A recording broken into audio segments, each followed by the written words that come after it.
Are you searching for the best in online black radio? Then go to blacktalkradionetwork.com, helping you filter through the noise. Real talk, black talk.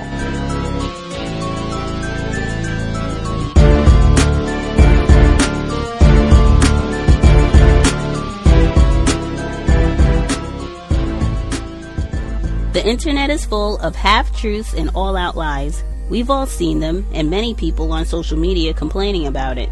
Here's your chance to show and prove. WorldAfropedia.com is a black-owned and operated encyclopedia. There are several thousand articles, but we need help. We can't uncover all the truth ourselves. So please, join us and become a writer, editor, or blogger for WorldAfropedia.com today. Every little bit counts. We owe it to the future generations to put the truth out there. Visit WorldAfropedia.com, the African-centered encyclopedia, a global database of African knowledge for the purpose of bringing about global African wisdom and understanding. WorldAfropedia.com. Medical apartheid. The dark history of medical experimentation on black Americans from colonial times to the present. A widely used blood test for diabetes can give variable results depending on a person's race and other factors. This means diabetes can sometimes be misdiagnosed or managed poorly, as NPR's Richard Harris reports. Blood sugar levels rise and fall all the time, so it can be tricky to look at a single exam to diagnose diabetes or manage the disease in people who have it. But one test gets around this problem. Dr. Anthony Blyer at the Wake Forest School of Medicine says the A1C test takes the long view. And it actually gives us an average of the blood glucose over the past 3 months. So this has turned out to be an incredibly powerful test, both for the diagnosis and the treatment of diabetes. And the assumption is that everybody is pretty much the same, right? And is that true? That's the problem. No, that's the problem is everybody is not the same, and it's a little more complicated than that. People with anemia, for example, get different readings on the test. And a few years ago, scientists realized that African American readings don't match those from whites. So the test was really standardized more based on white individuals, and there were just a small number of African American individuals in that study. And while the difference isn't large, it can matter for borderline readings, which are fairly common. It can also be misleading for people whose treatment is guided by the test, because doctors may be too aggressive in managing blood sugar based on a too high reading. Now there's a study that looks more closely at how much the test can vary among people who carry a common genetic pattern, sickle cell trait. About 10% of African Americans carry one copy of the sickle cell gene, giving them the trait but not the disease. And so we thought maybe sickle cell trait could be explaining part of the difference. Mary Lacey is a graduate student at Brown University and lead author of the new report in JAMA. She and her colleagues examined 2 large studies to compare African Americans with and without the sickle cell trait. The studies use certain A1C tests that had previously been shown to give low readings for people with the sickle cell trait. Lacey and colleagues were surprised to find how big a difference it made. About 4% of the people in the study who carried the sickle cell trait had readings indicative of diabetes, but they expect the real number, correcting for the test, could be about 7%, nearly twice as many people. We were really shocked by that, honestly. That's huge. The lesson here is doctors should be cautious when interpreting a patient's A1C results, especially for African Americans. Doctors generally take the test fairly literally. Mara Darso is at the American Diabetes Association. Taking results literally can be a mistake. How much this impacts care and the interpretation of A1C results, I think, is variable. Doctors who read the fine print in her organization's guidelines know that these test readings can be skewed for African Americans and people with sickle cell trait and similar variants. So, instead of making a snap diagnosis, doctors could run some more traditional blood sugar tests. They aren't influenced by race and sickle cell status. Information together from all of these tests can be really much more powerful than when they're taken in isolation. The Diabetes Association would ultimately like to come up with more concrete treatment guidelines. But for now, the word to doctors is be aware this is an issue and use your best judgment. Richard Harris, NPR News. Right now, a possible hate crime is under investigation in Orange County. The victims showed News 6 flyers they say were placed on their vehicles with a hateful message above a swastika symbol. Their tires also slashed. News 6 reporter Sashel Saunders is following the investigation. This afternoon, deputies are still looking for whoever might be behind this. That woman says she thinks she knows why she was targeted, but she's not going to let that stop her. 23-year-old Stacia Allen knew her work as a Black Lives Matter organizer might bring some trouble, but nothing like this. I noticed that it has something on the windshield that says N-word lives do not matter. Nigga! And that was like, wow. Someone really feels that way. She woke up in her Pine Hills neighborhood to find the racist note, complete with swastika, on the cars in the driveway. And that wasn't all. Like, her boyfriend's tire was slashed. Noticed that my brother's tires were slashed. Noticed that my father's tires was slashed. Allen was organizing a demonstration for this Friday. She says speaking out is now costing her. That people still have hate in their heart when after all the progression we have made with either the lesbian and gay community or with, the Black community or with, with the laws that have been passed for other things. She's now more cautious, but doesn't plan to change, hoping that others can rally around her message of acceptance. It's just like an eye-opener because I've never experienced racism, to this degree, at least. The family has now gotten all of their cars fixed. Allen also told me that Orange County Sheriff's deputies came out, got fingerprints, say they are now investigating this as a hate crime.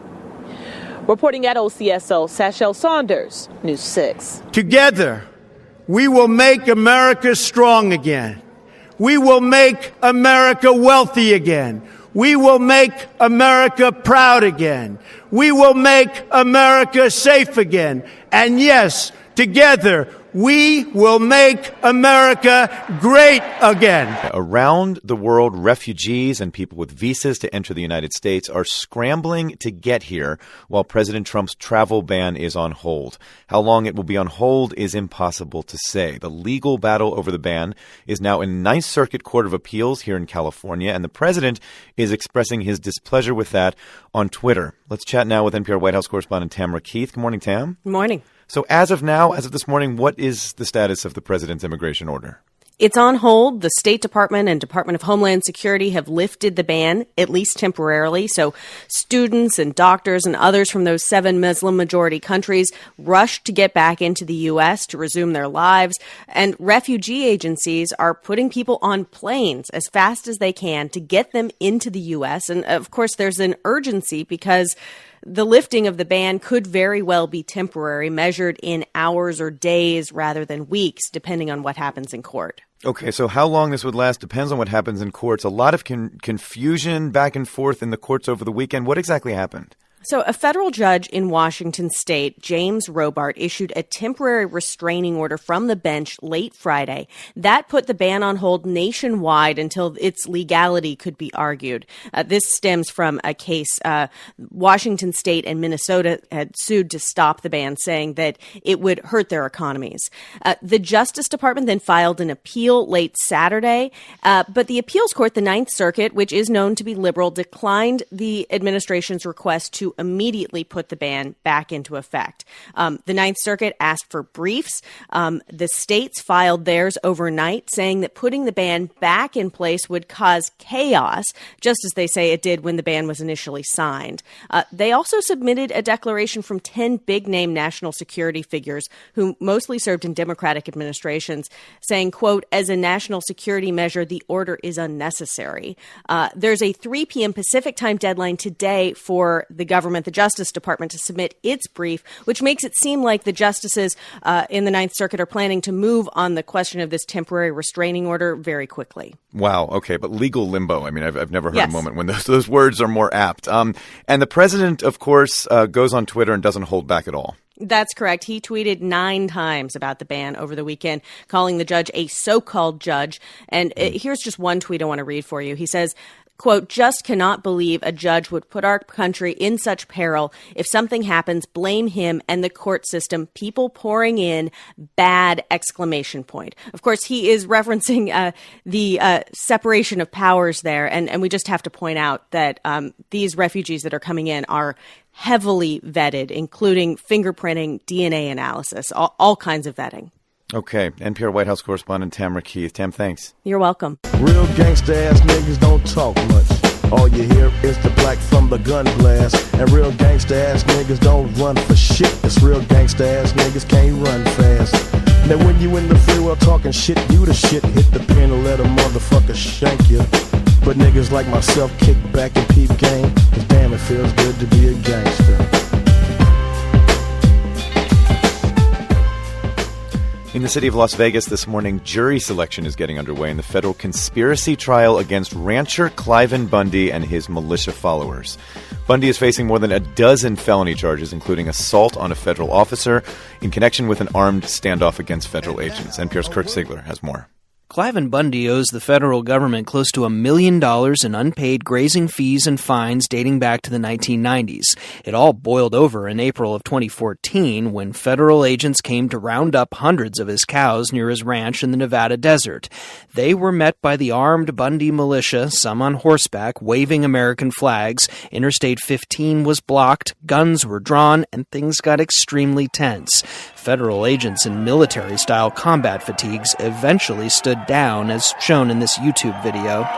We're going to go and take our land back. Cliven Bundy wasn't arrested until almost 2 years later, last January, when he flew to Oregon to join his sons who were leading an armed occupation at the Malheur National Wildlife Refuge. His sons were recently acquitted in that case, though they still face charges with their father in Nevada. The Nevada case is completely separate, and its implications could be much bigger. Cliven Bundy is seen as the mastermind behind this anti-government movement, and after the surprise Oregon verdict, Rick Pocker says prosecutors are no doubt rethinking their strategy. The pressure is really on the government. Pocker is a former U.S. attorney for Nevada. If there's 2 straight acquittals of individuals who engage in pretty much the same conduct, and it's very confrontational with the federal authorities, that could embolden a lot of folks on the right wing of the ideological spectrum. Pocker says the government needs to show that the Bundys and others intended to harm federal officers, that it wasn't just a protest. And that's important if they want a conviction. Like in Oregon, a lot is riding on jury selection, with jurors being pulled from across southern Nevada. You have rural communities in Alamo, Mesquite, and places like that where the sentiment is a lot closer to those who resist the federal government on these lands issues than to, say, somebody from inner city Las Vegas. The 17 defendants will be tried in 3 separate phases. The Bundys and the other lead organizers may not be in court themselves for weeks. Kirk Siegler, NPR News. Now I really understand what they mean when they say white power. White power, yeah. Come on. White power. It's white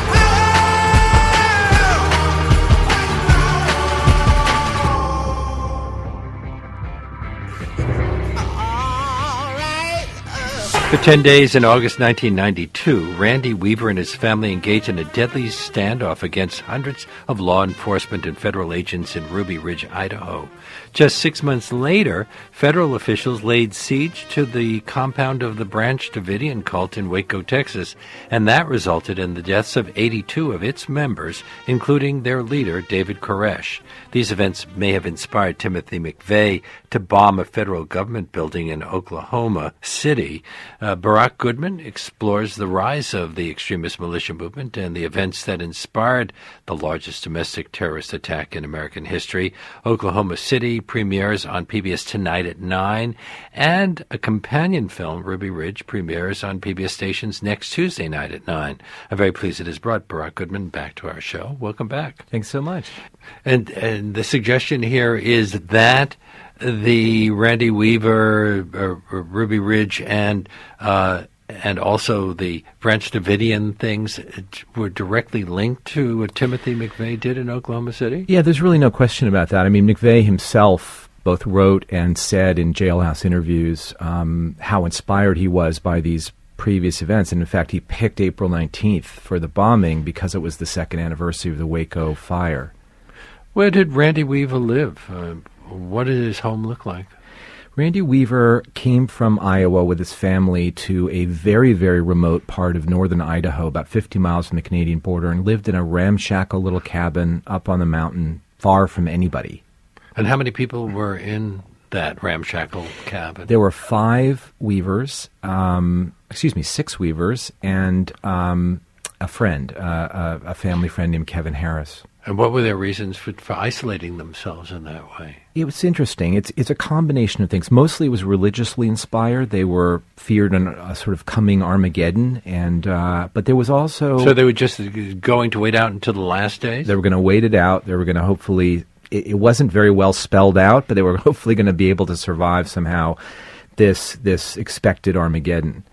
But then Randy began to flirt with white supremacist and white separatist ideas, and that put in motion the Ruby Ridge tragedy. That's because the area they were in is not all that far from a lot of white supremacist groups, including the Aryan nations. Idaho became a kind of gathering place for a lot of these sort of white supremacists. It was a place where they imagined they could create a whites-only homeland, far from, the contamination of other people.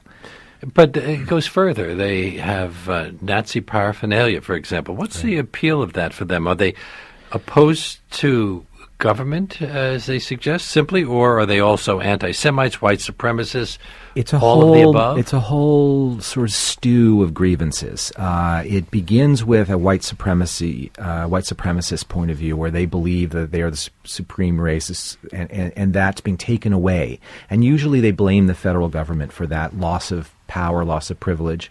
The federal government's been infiltrated in their minds by Jews and blacks, essentially. So. But all you have to do is look at what goes on in this country, and you realize that whites are not being oppressed in particular. In fact, if you look at average incomes, minorities still earn less. Jews do not control the White House. No one ever accused these folks of being clear-eyed rationalists. I mean, I don't think that I think this is an emotional reaction more than it is a rational one. This is a very old trope in American history, as you well know. These folks are not going away. They've always been around. They reappear every few decades in a kind of spectacular way. But this sort of white supremacist movement in America is very, very old. And then Randy Weaver started working for the Aryan nations? No, Randy Weaver was flirting with the Aryan nations in the sense that he would go to their annual congresses, listen, but he became a target of the FBI and the ATF. They thought they could flip him, and he would become an informant. He refused. He was so suspicious of the federal government at that point that he absolutely refused. And so they sought to arrest him, and when that happened, he retreated to his cabin up on that top of that hill, very well armed. And that began the set of events that resulted in the Ruby Ridge tragedy. He chose not to go to court on the assigned date. He was given the wrong date, which was a problem, but even after that was corrected, he still refused to go to court, yes. How were they viewed by the United States Marshal Service and the FBI? Were they seen as a real danger? They were. The Marshal Service initially was given the case because he was a fugitive, and they did a kind of threat assessment. And there'd been terrorist activity in this area in the previous years, and for whatever reason, they lumped the Weaver family in with that sort of paramilitary terrorist, white supremacist ideology, and believed and inflated the danger clearly from the Weaver family. And although they were somewhat patient, it took 18 months of simply surveying him. They didn't go up there to arrest him. They waited him out. But they saw him as a threat. There's no question. And there is surveillance footage, and we see people walking around the property with armed, heavily armed.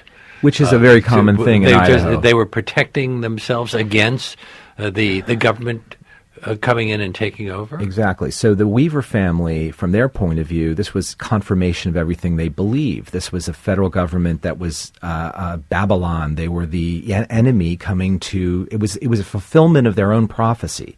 So they had absolutely no incentive to leave that cabin or cooperate in any way. And then, so it was the ATF and the FBI? The FBI came in only. The ATF was not involved. The ATF was initially involved in the arrest, but once the marshals got the case, there was a shootout. Unfortunately, precipitated by the marshals getting a little too close to the cabin, Randy's son, Sammy, 14-year-old, was killed, and a U.S. Marshal was killed. And once that happened, the FBI descended in force. Can't the Weavers have claimed that they were just protecting their property? They didn't know who was encroaching on their home? The Weavers did claim that. The Weavers in court later made the effective case that that's exactly what they were doing, and they were exonerated of any charges. So it was just simply a matter of miscommunication as far as the court saw it? It was a series of miscues, but there's the one thing that's indisputable is that the FBI, in its own, which has since admitted this, the FBI completely overreacted to the situation. How many people wound up dying? All in all, there were 3 killed, both Randy's son, Sammy, the U.S. Marshal, and then, unfortunately, Vicky Weaver was shot by an FBI sniper. Let's talk about the Waco siege. This is the Branch Davidians. They weren't white supremacists. No, they weren't. Although they're often sort of separated from the white supremacist movement, and that's true. They were not racists, but they did share in common a deep distrust of the federal government, who they viewed as what they called Babylon, and a passion for guns. David Koresh, in particular, was adamant that he could do anything he wanted with guns, turn them into automatic weapons, and this is what precipitated the ATF raid. So they were not completely blameless in this situation. And it was a matter of negotiations falling apart. Well, initially, again, a very clumsy decision. The ATF decided to raid the compound, knowing that it was full of arms and guns. The Davidians were tipped off to the raid, and what ensued was a terrible shootout in which 4 federal agents were killed and 5 Davidians were killed. And again, at that point, the FBI took over and descended with force. How did extremist militia groups react to the Waco siege and Ruby Ridge? Well, that's just the point. That's where the connection with McVeigh really happens, because it's in the reaction to these 2 events that you see the radical right exorcised and energized by what's happened. And how are McVeigh, they interpreting it? Because they the FBI is often seen as a positive force for the American right. Well, not this American right. I would call this outside the mainstream American right. These folks view any part of the federal government as an existential threat to their own way of life. So they saw these 2 events as proof positive, as absolutely exactly what they had been talking about all this time. Which brings us to Timothy McVeigh. What was his upbringing like? McVeigh was a fairly conventional lower to middle class kid outside Buffalo, but his family was sort of fell apart. His parents divorced in a very ugly divorce. He was estranged from both of them, really, and he developed this really attachment to guns, mostly through his grandfather, that became almost an obsession for him. And then he joined the military? Joined the military for that reason, so he could be around guns and arms. And he was involved in the Gulf War? He was. Was that a disillusioning experience for him? It was terribly disillusioning and traumatic. He viewed it as an unjust war, and he viewed the federal government's role as sort of a bullying role in this, and it was one step along the way of a kind of radicalization against the federal government. But why did he wind up choosing the Alfred P. Murrah Federal Building in Oklahoma City? It doesn't seem to be part of this story.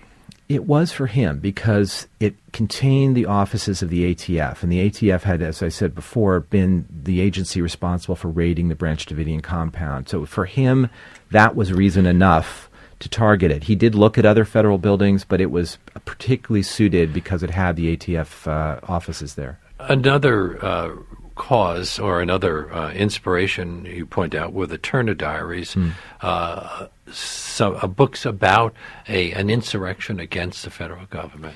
And again, this is another tie between McVeigh and the radical right movement. This is the Bible of the radical right movement in the 80s and 90s. And McVeigh not only read this book, he extolled it as the Bible. And it really has a blueprint for how to build a bomb and to bomb a federal building. And there's no question that that's where McVeigh got his idea. Why was the first reaction to the bombing that it had been done by Islamic terrorists? we hadn't seen domestic terrorism like this yet. We'd seen a few instances of the Lebanon barracks bombing, the embassies in Africa. Whatever terrorism we'd seen at that point, there was an attempt, of course, as everyone knows, on the World Trade Center here, but that was done by Middle Easterners. So there was just a kind of an assumption, even in federal law enforcement, that it was Muslim terrorists.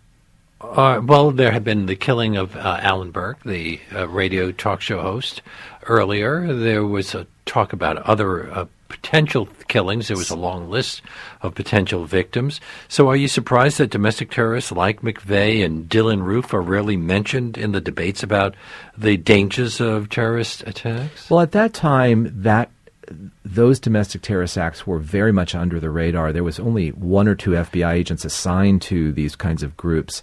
But what was striking to me in doing the film was that so few made the connection of the date. The date was April 19th, the same date as the fire. It was reporters who first made those connections and said, wait a minute, this has got to be the work of the radical right. Cliven Bundy goes to court, I think, today. Have extremist militia groups continued to grow in numbers since these events, now just using a different label, calling themselves the alt-right? That's what I understand. I'm not an expert on this, but those who are, folks in the Southern Poverty Law Center, have pointed out a sort of resurgence in these groups. They do wax and wane, and there was definitely a retrenchment after Oklahoma City, but for whatever reason, we can speculate, they seem to be gaining strength again. Barack Goodman, the Oklahoma City film, 2 hours, starts tonight at 9 o'clock. And then next Tuesday, we get Ruby Ridge, also at 9 o'clock on PBS stations. Barack, thank you so much for being on our show again. Great to be here. Thank you. It's a different world. It's a different world. It's a different world. It's a different world than where you come from.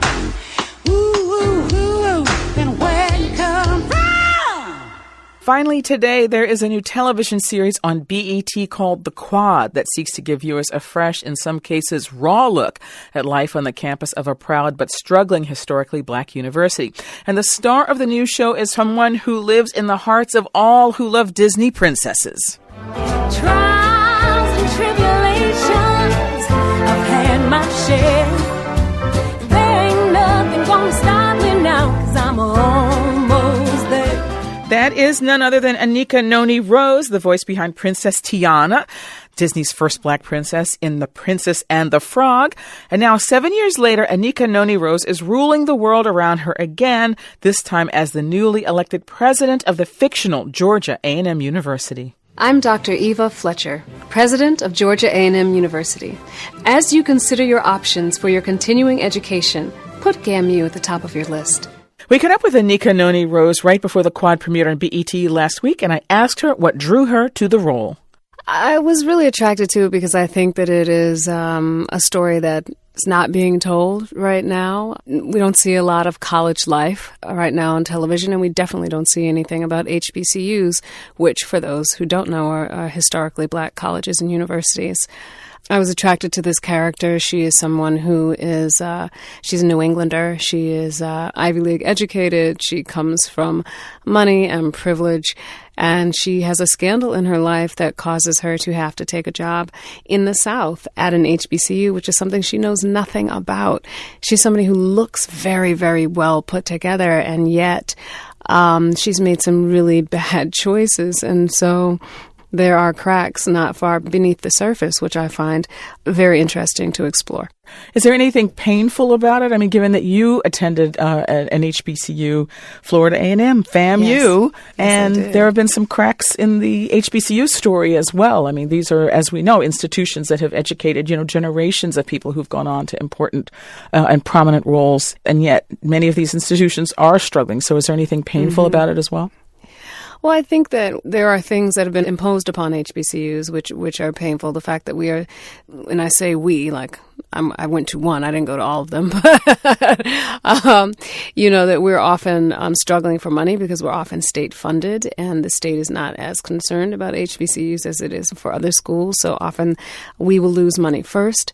So those types of things happen, and I always find that disappointing and unfortunate because these are amazing institutions that gave opportunities to Martin Luther King, amongst other people, George Washington Carver. So there's been some myth that an HBCU is a choice that is lesser than somewhere else. And that is exactly what it is. It's a myth. It's a falsity.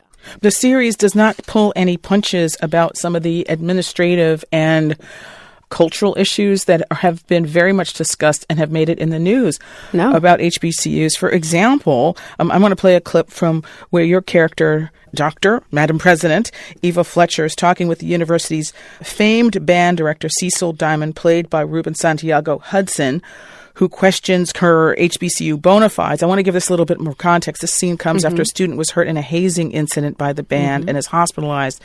Those who follow such matters will remember that a student at FAMU back in 2011, a drum major, was killed in a hazing incident that became kind of national news. And anyway, let me just play this clip. She's in critical condition. Getting the best medical care money can buy. I looked into some of your mishaps over the past 5 years. And what you find, that $4 million a year I bring in?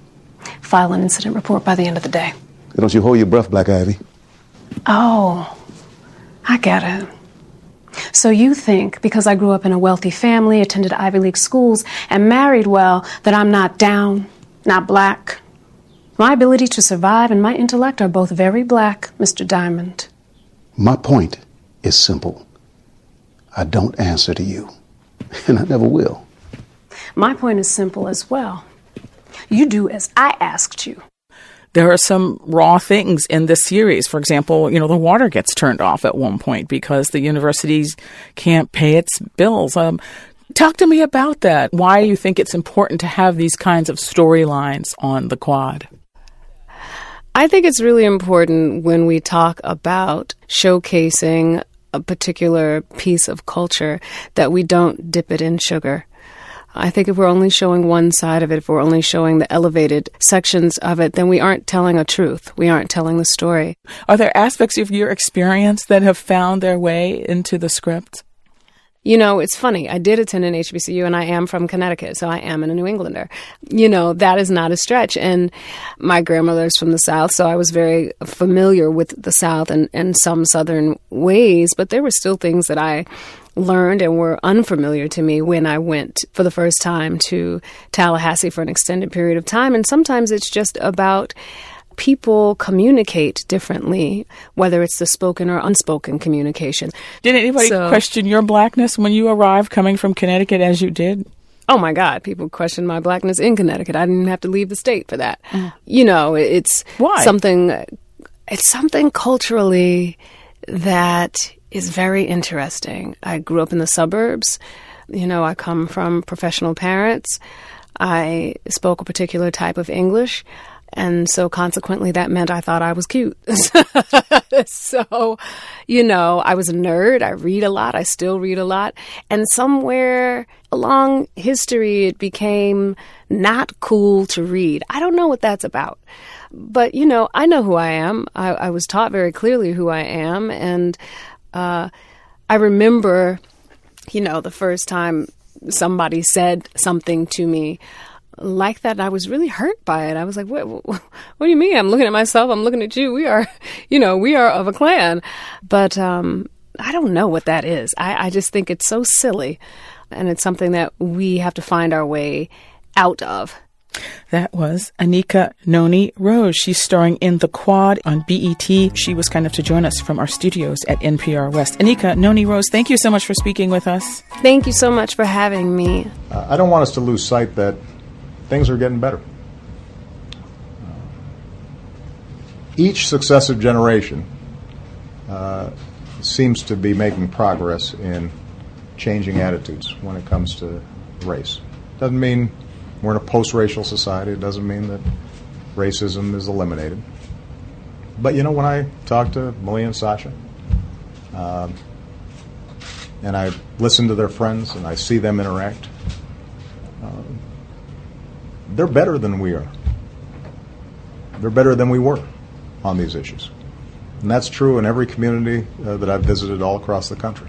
It's a follow-up to a story we first brought you yesterday. Now, in the video, the cheerleader spells and says the N-word, and it's important to note we have thoughtfully chosen not to show the video because it involves a minor and an offensive word we choose not to say or show.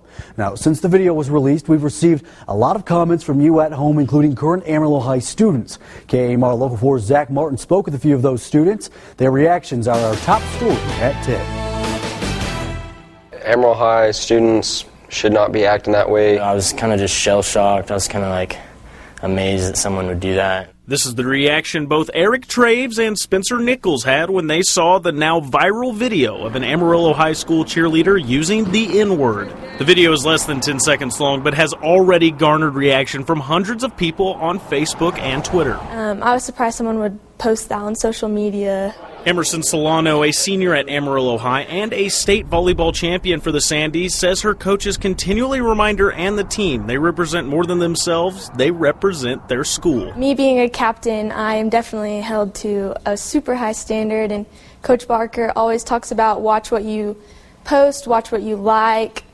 Everyone can see it. The students we spoke with were adamant this video shouldn't represent more than the people involved. It shouldn't represent the Amarillo High School as a whole. You know, everyone makes mistakes. It just happened to be our school. It could have been any other school here in Amarillo. It's completely unfair that adults and other kids from other schools are throwing Amarillo High into a hole for one student's actions that doesn't represent every student at Amarillo High. It makes me kind of sick to my stomach to see that people just see one individual doing that, and just by the fact that that individual is wearing an A on their chest, that Amarillo High falls into that category.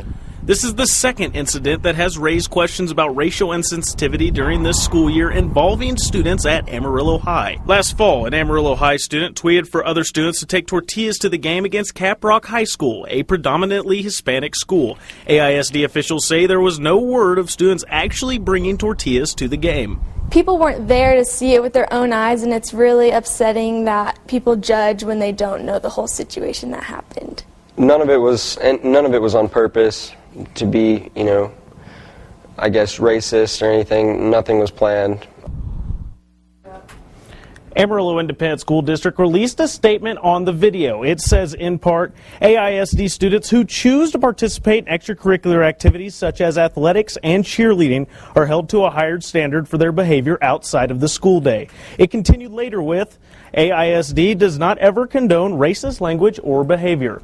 Reporting from the control room, Zach Martin, KAMR Local 4 News. Jordan. All right, Zach, thank you for your report tonight. Now, it's important to note we don't know anything else about the video, including the context in which it was recorded, why it was recorded, or how and why it got released. We have received many comments on social media about this topic. Here's a look at a few. Missy Ingle Chambers says, in part, quote, although I do not condone her words, it does fall under free speech, whether we like it or not. Melanie Mason says, in part, quote, I think it's an idiot kid being that. A kid. Probably a dare or stupid-like thing, but now her life is ruined due to social media. Santos Flores says, quote, unacceptable, period. And finally, Becky Cargill says she shouldn't be allowed to be a cheerleader anymore. So how's the college responding to this incident? We're having a race forum. And what's that? A forum on race, so we can discuss the incident and the surrounding issues of race. So the usual lip service? No comment. Attenders outrage after a suburban high school student brings a highly offensive racist pamphlet to school, and pictures of it spread on social media late this afternoon. Huntley High School officials are taking action tonight. Eyewitness News reporter Eric Hong is live in Huntley. Eric? Alan, that racist material wasn't just brought to school. Students say copies of the pamphlet were posted on several lockers for all to see. The pamphlet is so offensive, there isn't much of it we can show. The N-word is used almost every other sentence. African Americans described as less than human. I was shocked. I really did not think someone would have the confidence to bring that type of thing to our school. Dubem Anekamaru spoke to us with his parents and says he and a group of black students reported the racist material to school administrators. He says copies of the pamphlet, which appear to have been downloaded off the internet, were posted on several lockers throughout Huntley High School. It was so nonchalant, just like a smiley face sticker on the locker or anything. School administrators declined an on-camera interview, but told us they acted immediately after learning of the material. A male student now faces discipline. In this letter to parents, the principal of Huntley High School said these types of messages cause real pain and harm. They are unacceptable here. We must continue to work every day to fight the history of racism that continues to stain our society. It's 2017. I'm hurt that people are still using these type of words, trying to dehumanize us and all those things. This is offending not just one race, but everyone, basically. Administrators declined to say what type of punishment the student faces, whether he'll be suspended or possibly even expelled. Live in Huntley, Eric Hong, ABC 7 Eyewitness News. I've seen what's around the corner. I've seen what's over the horizon. And I promise you, you niggas have nothing to celebrate. I know I won't get there with you. I'm going to Canada. It's Desmond Cole, of course, In-Depth Radio News Talk 1010. And I wanted to start, get something off of my chest to start off today, because I'm sure that many of you have heard this story that it came out in the last few days of last week. And it's a story out of a Mississauga school where a 6-year-old girl had the police called on her after she was acting out inside of the classroom. And the police came and they handcuffed this 6-year-old girl by her wrists and by her ankles. That was the way that they decided to deal with that situation. And there's been a lot of, I guess, what people would call debate about whether or not that was a good thing or an understandable or justifiable or reasonable thing to do. It's not. We know that it's not justified to shackle a child because it's illegal. In fact, I think the police are the only people who could do that and not be immediately arrested, interestingly enough. The debate about whether or not you can handcuff a child by their wrists and ankles is, I hope, long settled. But there was a lot of discussion around this week as if there's still a really big debate to be had about this. My colleagues Ryan and Jay on The Rush here in the afternoons on News Talk 1010 every weekday from Monday to Friday from 4 to 7, they took this up. I think that they were, all day we were talking about this story, and I listened very closely to some of the things that they had to say about what happened to the 6-year-old girl. Some important things you should know. This girl had, we understand, been suspended 4 times from her school before this incident. This girl has had the police called 2 other times to the school by the school officials of, I don't know if it's teachers, I don't know if it's the administration, but twice they've, before this incident, they had also called the police to come respond to this girl. This girl is black, and her mother did an interview with City News, and you can see the back of her head, but she has concealed her identity. She's obviously scared about talking about this kind of thing publicly because a lot of people want to debate whether or not it was okay that this happened to her daughter. She's traumatized. Her daughter is traumatized, obviously. I want to play you some of the conversation from Ryan and Jay's show. Here's Ryan Doyle. Some things about this are troubling. I mean, you've got letters of suspension from the school that describe a child who punched a staff member, assaulted students in the class by kicking, hitting, and pulling their arms. Her mom says, listen, my daughter's never exhibited any of that kind of behavior outside of the school. That's a tough one for me to believe. I'm sorry, it just is. But perhaps, and I'll give her the benefit of the doubt, perhaps the school is a trigger. Maybe there is something that goes off when she's away from mom. Maybe there's a bit of that separation anxiety. So that's Ryan Doyle saying that, he's not sure he believes the mother saying that her daughter doesn't act like this outside of the school.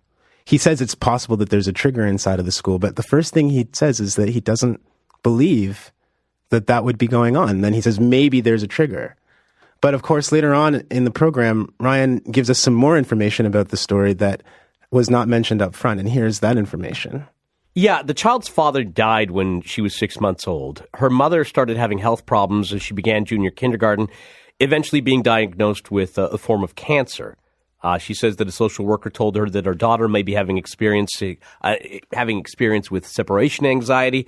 Her mom also wonders if bullying at the school triggered the behavioral issues. So that's important. This young girl's father has passed away. Her mother is very, very ill. A social worker has said that there's a lot of issues that are going on and that the family does need support. So why are we discussing whether or not we believe this mom that's just talking about how her daughter is? But there's more about this from Ryan. He had some more concerns about the way that the mom is telling her own story.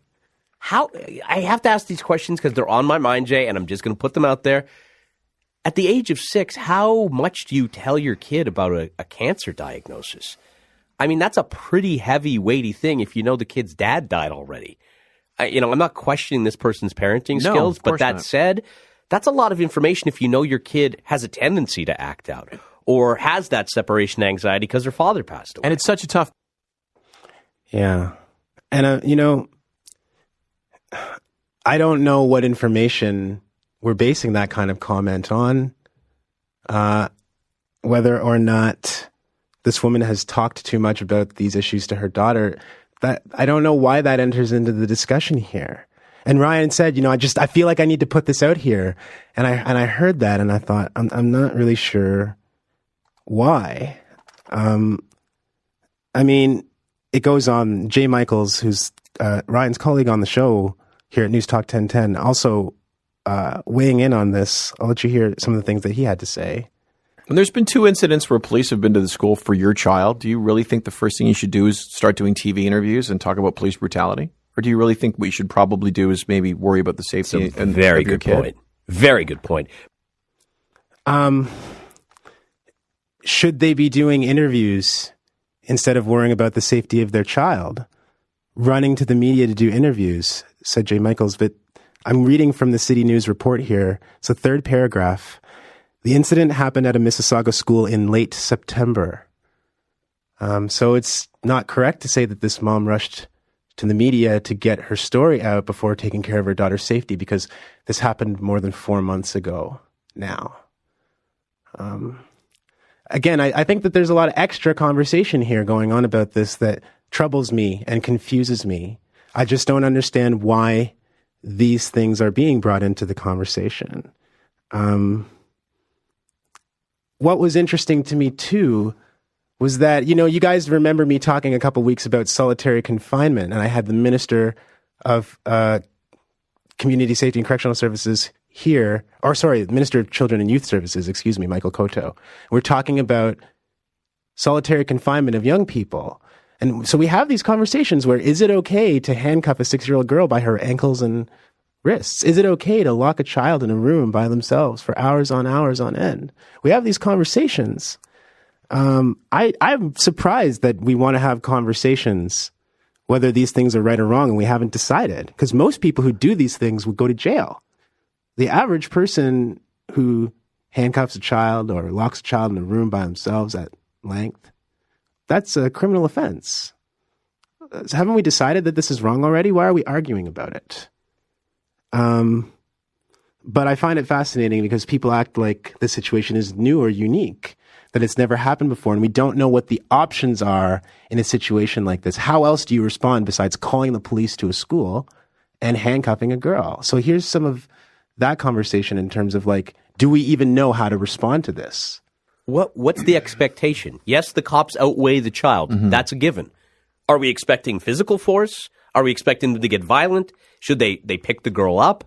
I mean, we'd be having the same conversation if the cops decided to do any of those things. Yeah, if the cop had have decided to hold this child in a bear hug until the child had calmed down, it would have been exactly what we just heard, that would have been talking about. Yeah. Do we use violence? You know, what are we talking about here? No, we don't use violence against children.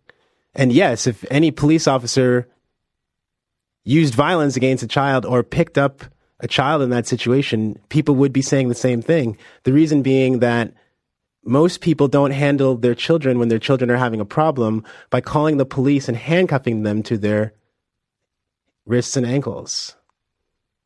People solve issues with their children every day all over this country without doing that to a child.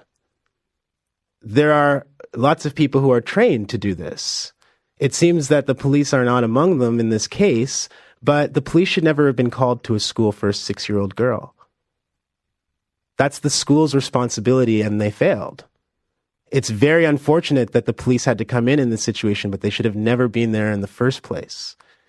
Their actions are justified after the fact, but I think we have to acknowledge that the police should never go to a school to handcuff a 6-year-old girl. It's Black History Month, guys. I just want to be really straight with you because you know I talk about African Liberation Month rather than Black history, because we are not history. We are still here. And we hear the ways that we're being talked about in this country to this day. We hear the reactions to our stories. I have more on this when we come back. You know, we're going to keep talking about this, but this is a lot for me, because that handcuffing wrists and ankles of this Black girl, like this was the only way that she could be dealt with. I feel that in my heart. And for those of you who don't, for those of you for whom the response here is immediately to rationalize and justify or expound on this horrific treatment of a girl, you've got to get with it. This is not what we need. Not today and not going forward. I mentioned that she is Black. I want to read a quote from the lawyer of the mom. They are taking some legal action in the wake of this treatment of the 6-year-old girl. And the lawyer, his name is Donardo Jones. He said that he believes the underlying problem here is anti-Black racism. And so here's a quote from him. "There's never, ever a situation where a 6-year-old should be handcuffed. Never." He goes on to say, "We see anti-Black racism. We see it in the child welfare. We see it in the educational system. We see it in the criminal justice system. We see it all over. And what's particularly jarring to our moral conscience right now is that this level of anti-Black racism is moving from something that impacts teenagers and adults right down to a little Black girl, a little female girl, and that's extremely jarring." This is another lawyer, Lavinia Latham, who said that second quote that I just read. The first one attributed to Donardo Jones. Once again, some of my colleagues on this station had a different take on the folks that this happened to and who they're representing, saying that this was about racism. So here's some of what they had to say. They made a judgment call. I don't believe that this has anything to do with the race card that's being played in this story. Interesting, if you've just heard about this story for the first time today, Ryan, I think the moment you said the race card was being played in this story wouldn't have crossed my mind for even a second until you told me that it actually got played. It's just a kid who's acting out, and it's police and educators that are trying to control the situation. I don't think for a second they thought, oh, it's a Black kid. Oh, it's a Black kid, so let's get the cuffs out. It's hard not to feel bad for a 6-year-old girl who finds herself handcuffed. What we're having some issues with today is the fact that there was almost an immediate jump to the race card. People think that this is some aggressive force that's coming in the lawyer's case, to attack Black children in the school. Right. Because they hate Black kids. That's what they'd have you believe. That's what they'd have us believe. The race card. The race card. The race card is being played. It's the race card. I read those those quotes from the two lawyers. The lawyers of this family don't mention the race card. They talk about systemic racism in the school system, systemic racism in the education system, systemic racism in the prison system. And those things are all true. I know people don't like it when we collect statistics about race, but that's because they don't want to have these conversations. The statistics about our education system, prison system, policing systems, they're all pretty clear.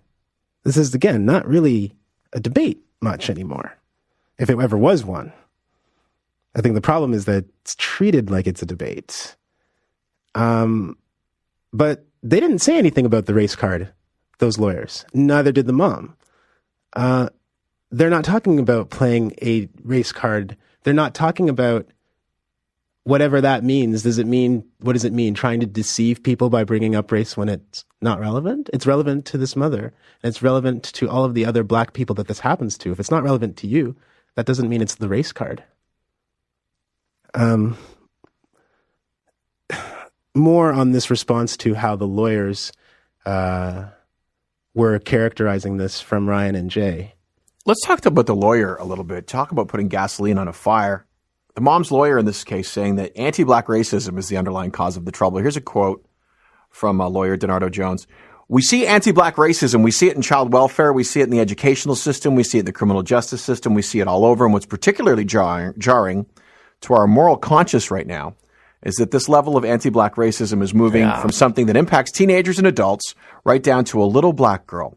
A little black female girl, and that is extremely jarring. There is not a shred of doubt in my mind that if this was a white kid, it would be the same result. Of course it would be. Kid's going to be in cuffs. If it was an Indian kid, if it was a boy, if it was a girl. You just lose all credibility when you start to talk about the race card, when we're talking about a little girl who's obviously got some emotional issues. You just lose all credibility with some people when you own your experience. They just stop listening to you. That's true. I wish it was otherwise, you know? That's unfortunately very true. Some people just ignore you when you start talking about your experiences with race. They really shouldn't. There was more reaction to the lawyer from Jay Michaels. I don't know. How do you take a situation like that and think, wow, how can I apply race to this issue? Yeah, how can I get on TV? Let's make it a black and white issue. It'll be great. When you're a cop, you can torment freely and see me valley, then seize it Audi, then being proudly turn a routine traffic stop to your season finale. When you're a cop, you can shoot a motherfucker by the trailer park. Plenty evidence, sure defense, will be razor sharp. Then turn around and taser perp, for blazing perp, I'm a cop.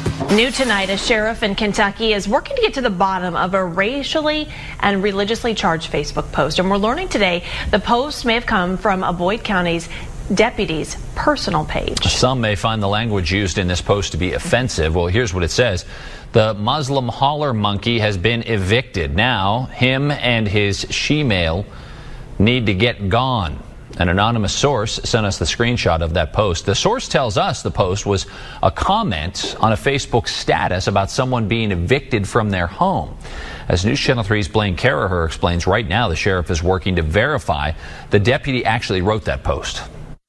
This post on Facebook no longer exists. In fact, the entire profile of the person who made the comment has been deleted. An anonymous source sent a screenshot of the post to WSAZ and told us the post came from the personal Facebook page of someone meant to uphold the law. Before the Facebook page was deleted, the person had listed their profession as deputy with the Boyd County Sheriff's Department. The post has gotten mixed reaction. I surely think that all of us put stuff on there without thinking. It really kind of shocked me to see that a deputy would say something like that. One of the profile pictures from the account of the person who wrote the comment was graphic, and we cannot show it on air. But it could be offensive to the Muslim community. WSAZ has decided to blur out the person's name because the Boyd County Sheriff is still internally investigating. In a statement, Sheriff Bobby Jack Wood says he does not condone the words in the post or any of the actions inferred by the words. He went on to say that he's verifying the authenticity of the post. If a deputy did indeed write it, he plans to take disciplinary action. Some think discipline is necessary. In my opinion, I feel like there should be consequences to his actions. Others aren't so sure. Maybe an apology, take it down, or whatever. Blaine Carraher, WSAZ News Channel 3, Boyd County. All right, thanks, Blaine. The Boyd County Sheriff tells us if disciplinary action is taken, the deputy would be subject for review by the Deputy Sheriff's Merit Board. Choose my friends when I'm in France. I'm just saying. In this amateur video shot Thursday night by an eyewitness, 4 police officers can be seen beating up a young man with a truncheon in Aulnay-sous-Bois. The 4 men have been accused of seriously injuring the 22-year-old man seen in the video. The officers have been suspended while an investigation takes place. Residents point out the bloodstains at the site where the attack occurred. Here there are traces of his blood, and here in the back, that's where they brutalized him. There are no cameras here. After his arrest, the young man was taken to the hospital where he was operated on for injuries in the rectal area. He's still hospitalized. He's in a dreadful physical state. I have a hard time staying more than 5 minutes in his hospital room. I think any mother today would be terrified to find her son in such a state. But a police union representative defended his colleague's actions.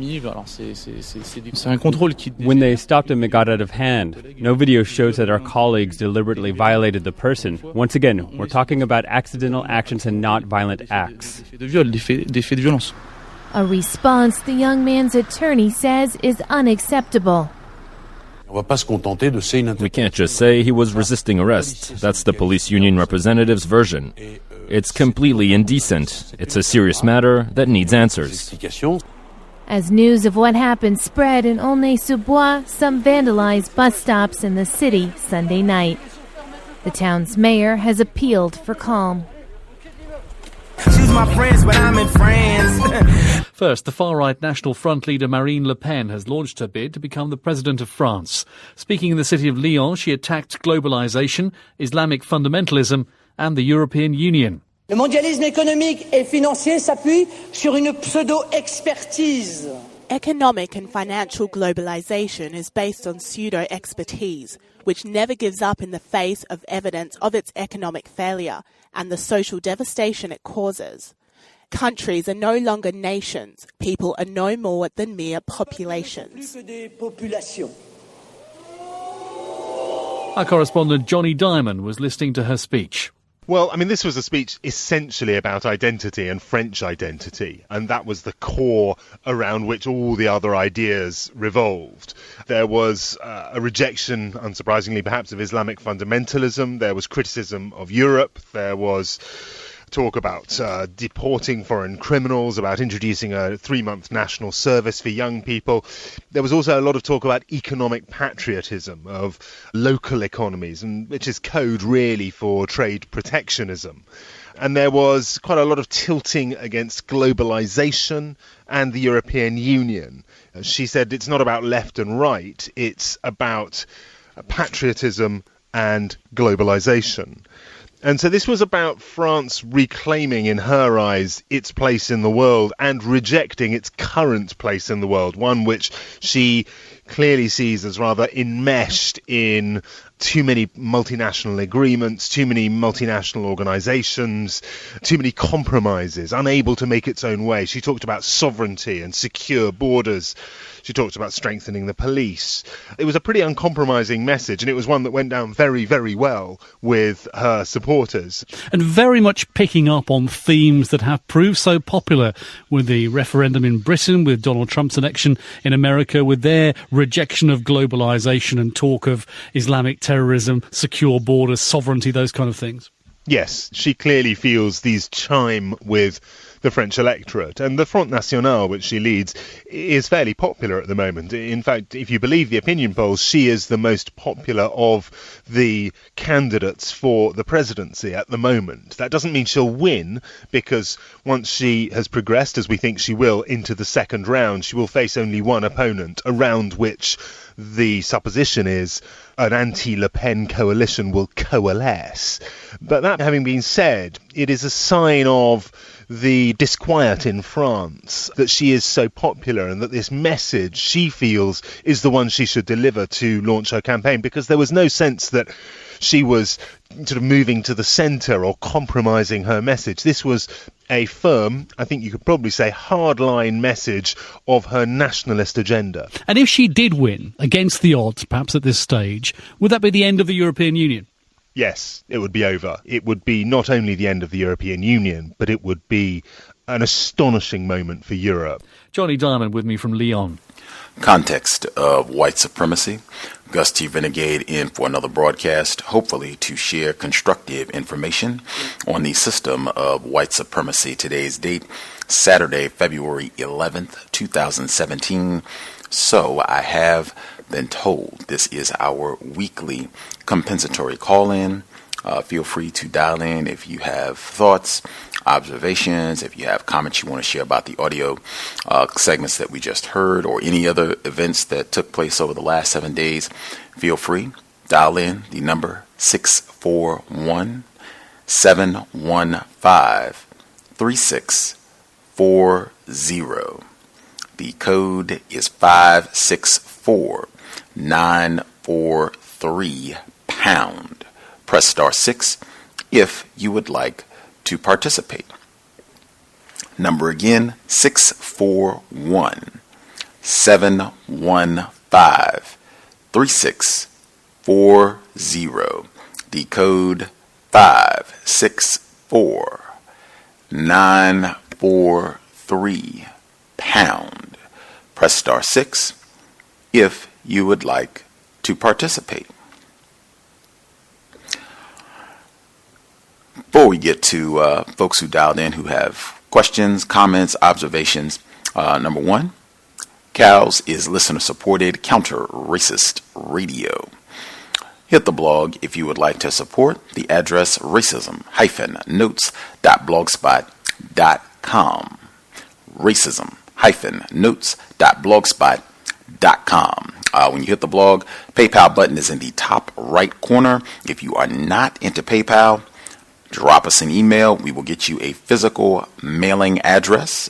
For those who sent out mail previously, just moved right at the beginning of the year, so we have a new mailing address. If you send anything, just make sure you double check to make sure you have the correct current address already changed on Amazon for folks who have supported, got anything from the Amazon wish list, which is under Gus T Renegade. Address is already current there, so you can feel free if you support, invest just by nabbing things off of our wish list. But again, thanks to everyone who has invested, supported. We are just a matter of days from our 8-year anniversary, nearly a decade of broadcasting, delivering counter-racist radio material. Hopefully, we have helped some folks get a better understanding of what racism, white supremacy is, how it works. That's it.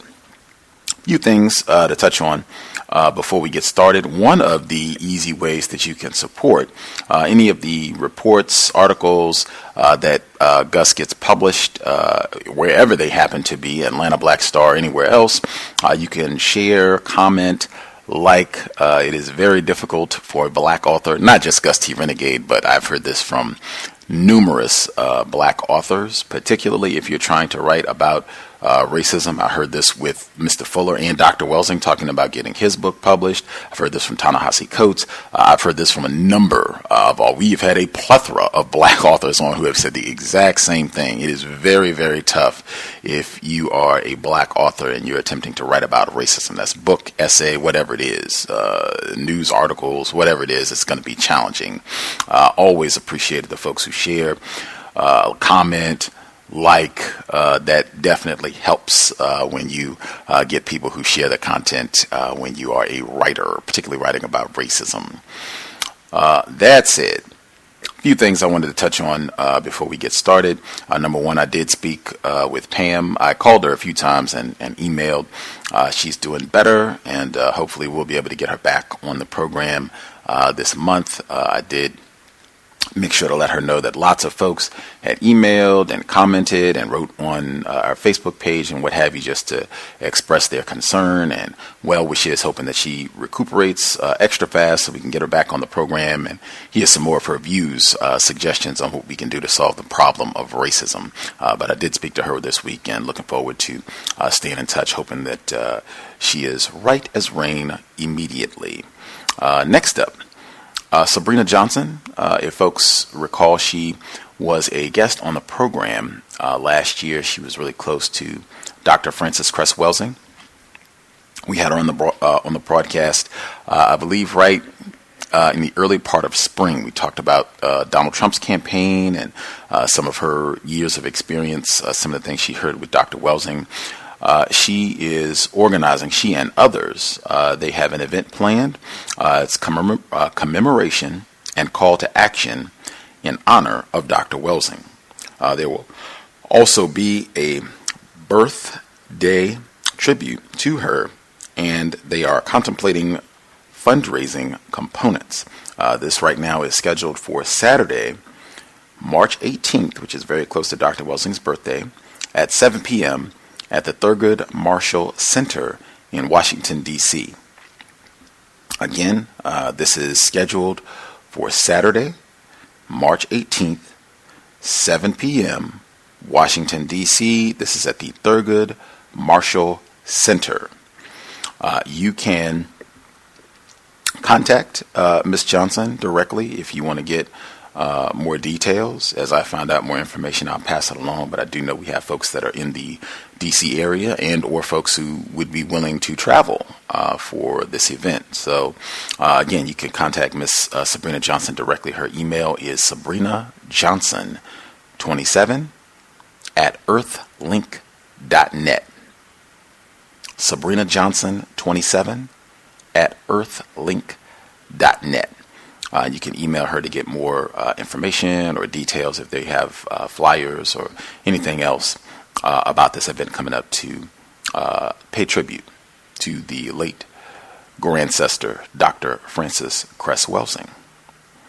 Next, there was a report, I think some folks shared this as well, definitely reminds me of the late Vincent Woodard, author of The Delectable Negro, which we are reading. Had a really great session yesterday. I think it reminded me of medical apartheid in many ways, but in one way it was kind of difficult material, hearing all of the terrorism that black people have been subjected to, but it was a lot of, I thought, just extremely well presented information and just giving a really accurate depiction of what it means to be white. But at any rate, in Delectable Negro, he talked about yesterday and at the very beginning of the book how food was used as a weapon by white enslavers, not allowing black people to eat or giving them poor quality food or just starving them completely or doing the Jeffrey Dahmer and eating the niggers. But there was an article on Frederick Douglass, titled Frederick Douglass on How Slave Owners Used Food as a Weapon. And I suspect that the person who wrote this report might have read Vincent Woodard's text because he uses some of these exact same sources. He has Frederick Douglass's autobiography and writings from Harriet Jacobs and Olaudah Equiano talking about, how they would starve the slaves and punish them if they stole, a piece of bacon or an apple or anything on the plantation. But specifically in the report, it reads, "It was a form of bread and circus," says Opie. Slaves were also given intoxicated drinks so they would have little time to think of escaping. If you didn't take it, you were considered ungrateful. It was a form of social control. I thought that was extremely important, and the Opie that was being referenced, this is Frederick Douglass Opie. He's a professor of history at Babson College, who is, of course, named after Frederick Douglass. But yeah, I thought that was a great observation. It reminded me, number one, of The Half Has Never Been Told, Edward Baptist, also from our book club, right at the beginning of 2016, where he had the exact same information included, that white terrorists, they would give alcohol to enslaved black people to keep down insurrections, rebellions. You can't walk as steady, so you probably have a difficult time trying to run away or fight off racists if you were going to plan some sort of insurrection so that you could then escape your enslaved condition. It reminded me of that. And then, of course, it reminded me of that moron that says regularly sobriety would be best under conditions of white supremacy. Came to mind immediately. I think that certainly still would be the best policy for us, 2017, just a more modern form of the plantation. Right on. With that, we'll go ahead and transition, see if we can get to some of the folks who dialed in. if you could take about 5 minutes to share whatever thoughts, observations you have, that would be great. Just for the compensatory call-in, we ask if you could not use metaphors. I don't make this request on any other program. I've stated, a lot of times we talk about counter-racism, white supremacy, white people. They will use analogies or metaphors, similes. They'll make these comparisons where they are equating two things that are not similar. They're not even close to being related. They will do this on a regular time. It's a form of racism. It's what master deceivers do. It causes tremendous confusion when you are saying that there is a relationship or a similarity between two greatly dissimilar items, concepts. Victims, frequently, we're not doing this intentionally to be deceptive most of the time, I think. I think a lot of times just we are still learning. We have not come to conclusions on all of our ideas about counter-racism or racism. We're still thinking. And so sometimes I think we employ metaphors to try to articulate our views, how we're thinking, hoping that it will clarify what we mean in our statements, and frequently that is just not the case. The use of the metaphors and cliches and analogies and things, it does not help people get a more accurate understanding. It just frequently contributes a lot of misunderstanding, lack of clarity, confusion. For this broadcast, if we could just be explicit, right to the point, no metaphors, that would be great. I will prompt about that. Metaphors have come up a lot in The Delectable Negro as well. Anywho, if you know you're in a loud environment, if you could watch the background noise, that would be appreciated as well. Use your mute button, and that way we can get your comments when you need to speak, and then other people won't have any distortion while they are trying to share on the line. That's it. First few people who dialed in who have a hand up, line should be open. If you have comments you would like to share, feel free. May I be heard? Yes, ma'am. Thank you, Gus. Evening to all the callers on the line. This is Kendra. I would just like to comment on the article Gus wrote and that he briefly spoke about as well. That's also posted on his Facebook page titled "Ape Depictions Continue Long Legacy of Whites Denying Black People's Humanity to Justified White Supremacy." First and foremost, Gus, it's an amazing, informative article.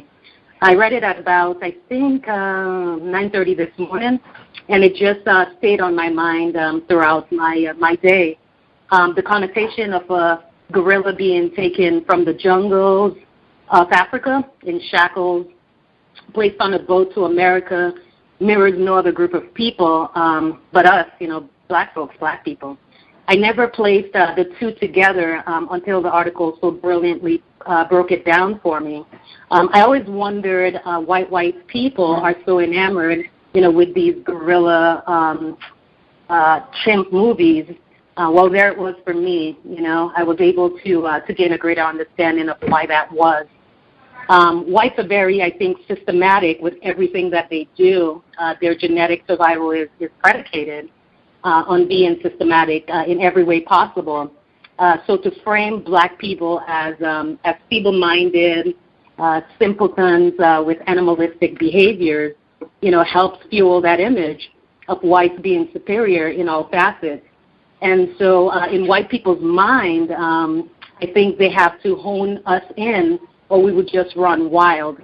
The New York Post printing a cartoon image of a chimp being shot by white police officers, while one of the officers, I think, was saying something like, I think they will have to find someone else to write the next stimulus bill, which for me is just a clear, tacky, terroristic way of identifying former President Obama, as an animal, not worthy of human life. And I think from some of the reports that we've listened to earlier, that seemed to be a theme. And Mr. Obama, being a Harvard, Columbia-educated male, since whites are so proud of their elite, higher, academic, educational institutions, you would have thought whites would have just a tiny, not much, just a tiny bit more respect for Mr. Obama, which is another clear indication academic prowess when it comes to black people means nothing to white people. And to hear Genevieve Benjamin speak on how she was glad to see the Obamas out of the White House, after being so excited in 08 of Mr. Obama's presidency. I'm sure as a 77-year-old black female who was around during Jim Crow and I'm sure the civil rights movement, she's very familiar with the tactics used against the Obamas. She was able to see how detrimental, that was to the Obamas' well-being, and was just glad to see them get out of that direct environment, like I'm sure a lot of us are. That's it, Gus. Thank you very much. I appreciate that opportunity to speak. Appreciate that. The black female that she mentioned, the 77-year-old Miss Genevieve, she is here in Washington State. This was reported in the Seattle Times, I think the weekend that President Trump was inaugurated, and it was on the front page, had a big picture of, and they talked to a lot of elderly black people. And that was like the lead paragraph where she was talking about she was glad to see him go. She was happy that they were elected and cried and everything, but she was glad to see him go because it had been just 8 years of portraying them as monkeys and all these racist attacks. And, I thought that was reading the newspaper, Dr. Welsing. Other folks we haven't heard from?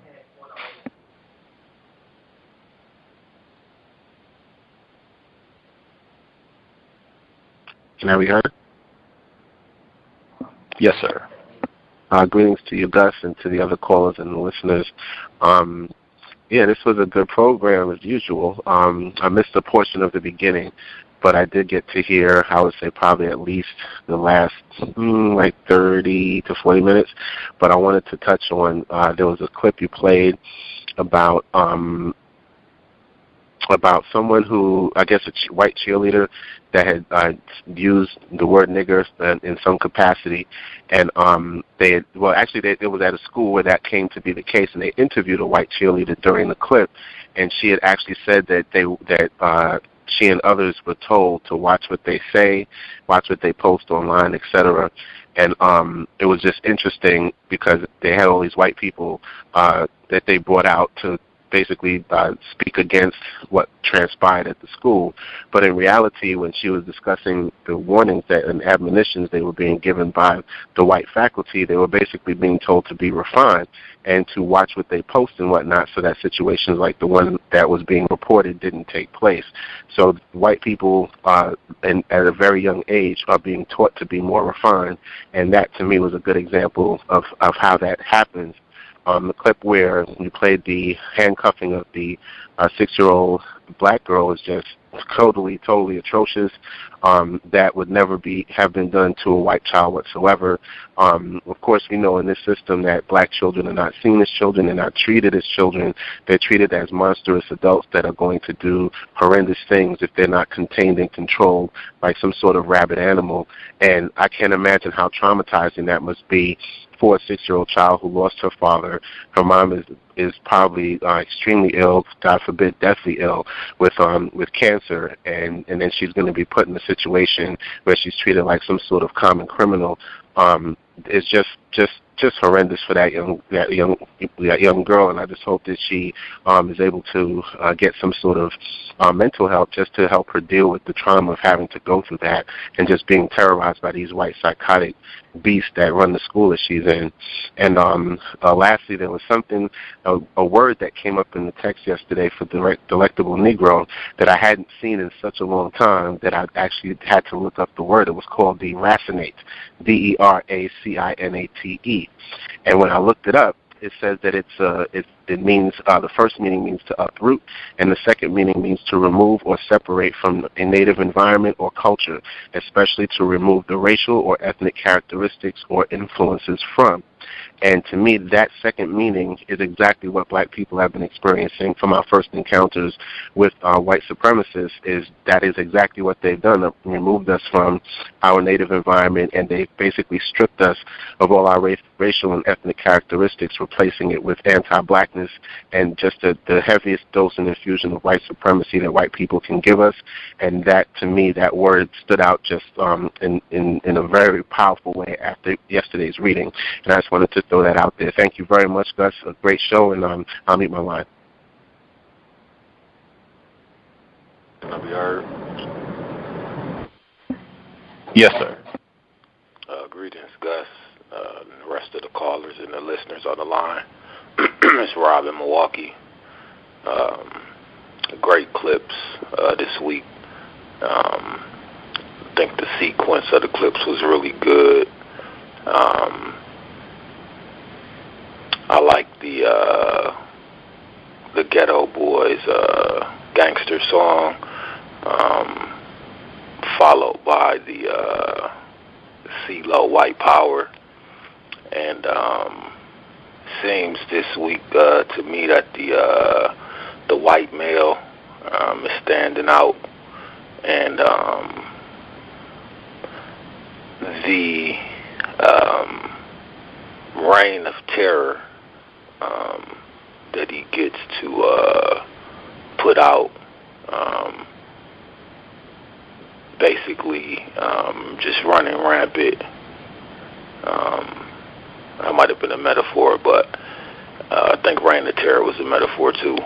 But the white male, the behavior that the white male is displaying is really standing out to me. And in the words of Fuller, keep them squatters on the move. And shout out to Gus, closing in on 8 years in this system of white supremacy, where it's not a lot of things that's for certain, not a lot of things that black people can depend on. The program has been here, and while I don't have a lot of things to look forward to, I know that for the time that I have been tuning in, the cows have been dependable for me, and it has been helping me deal with and navigate, deal with and move through my reality.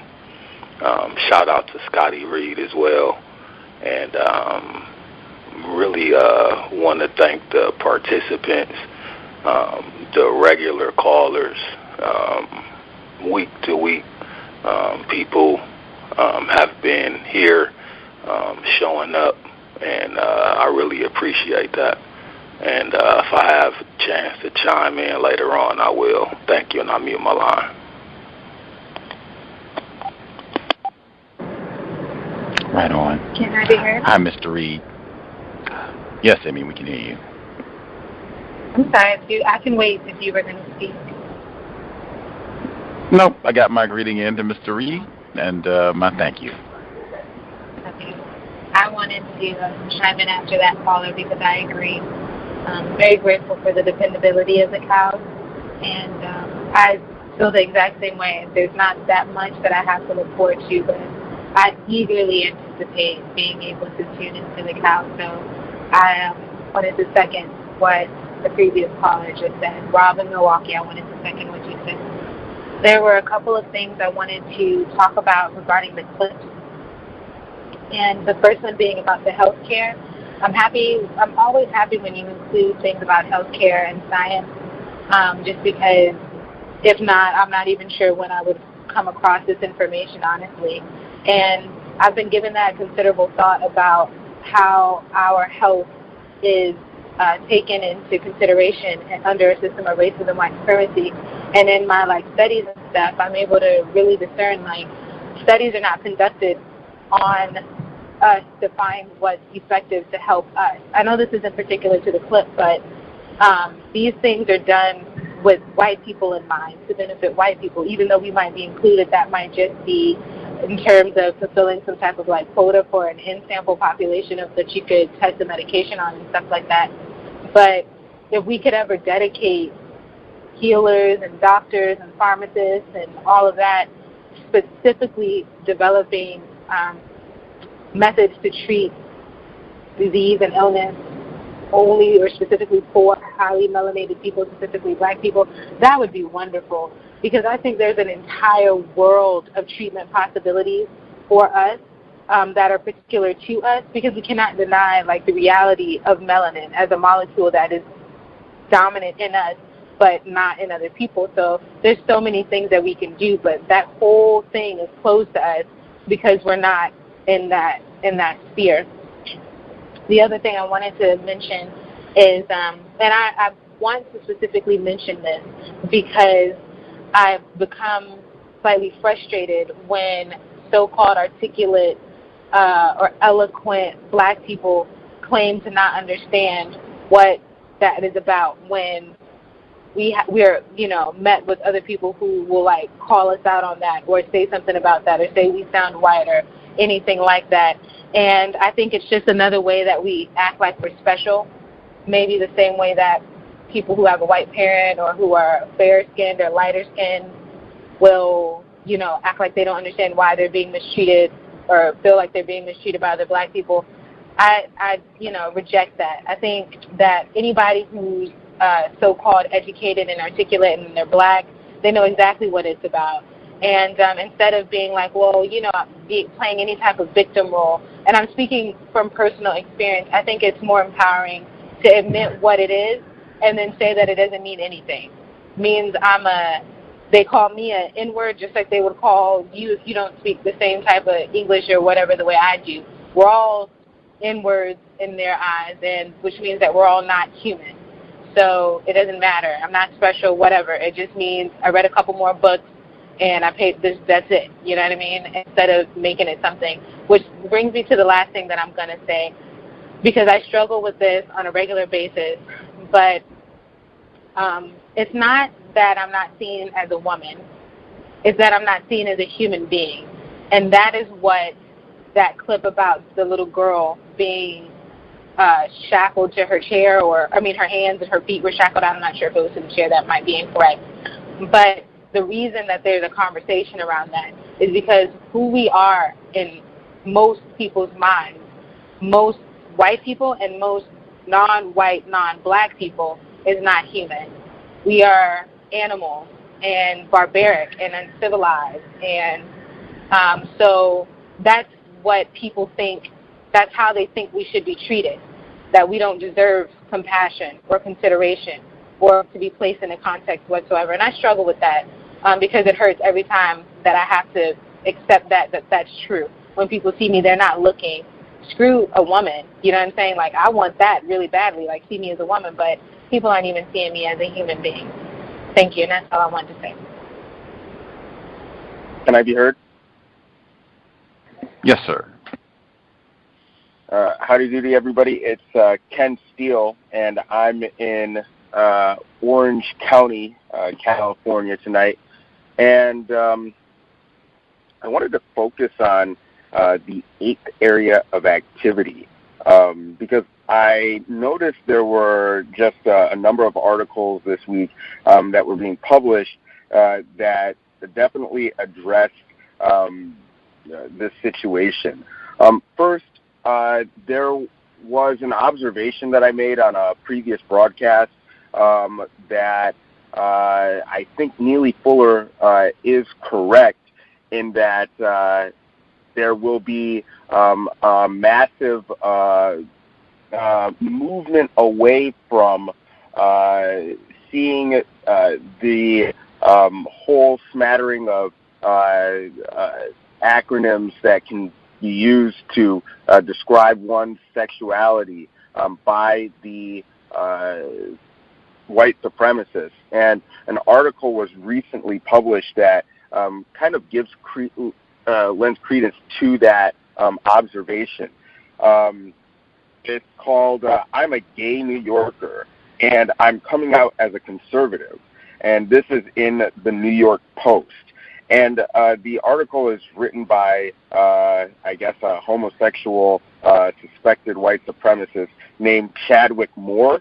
And in the article, he identifies himself as a homosexual that was interviewing another, I guess, homosexual named Milo Yiannopoulos or whatever. And that guy is another conservative that is, I guess, anti-LGBT, but he is a person who describes himself as a homosexual. So this is there's this movement away from seeing one's sexuality as a political identifier amongst the white supremacists. And I think that is just, it lends credence to that point that Neely Fuller made. And I think that LGBT will eventually become something for non-white people, specifically black people. I think that is just an ideology that will be shown as something for the Negras, as they say. And what else? There was an article recently published in, I think, Redbook magazine, and it's called "I Am HIV Positive. This is What It's Like to Date." And it's an article written by, I guess, some 30-something white woman who I guess is, I'm suspecting that she's a racist as well. This person, she identifies herself as somebody who has was engaging in sex with over 100 people, 100 men throughout her 20s in college in Rome, Italy, where I lived for 5 years, and in New York City upon my return.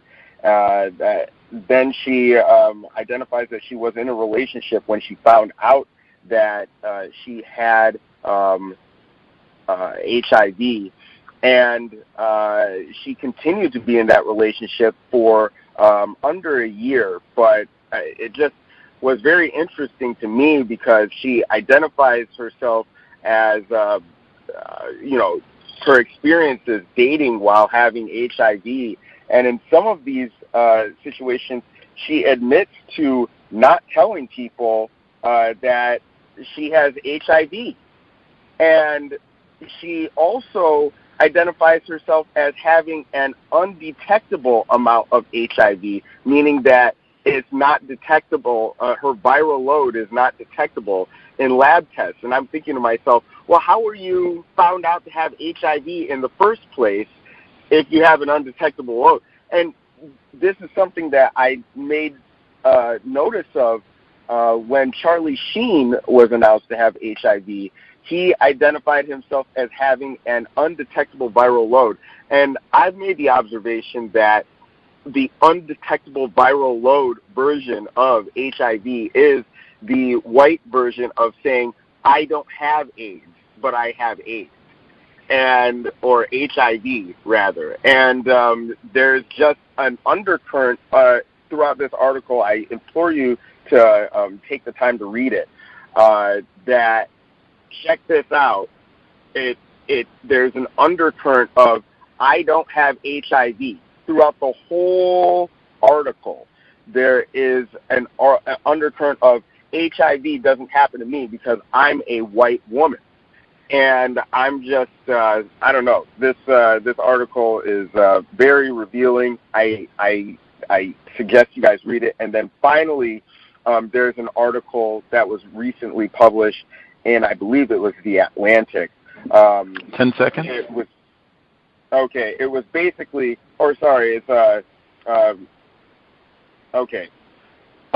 it basically says, we can't prove that that sex with children does them harm, says labor-linked NTLL. So that's something for UK people to explore. Thank you kindly. We should have time if you want to come back and share more details or give us more information about that last article once everybody gets the opportunity to share. Other folks we haven't heard from?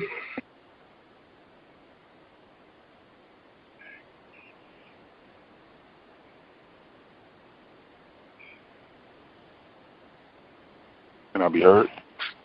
Yes, sir. Yes, thank you, sir. Greetings to Gus, the host, the listeners and callers.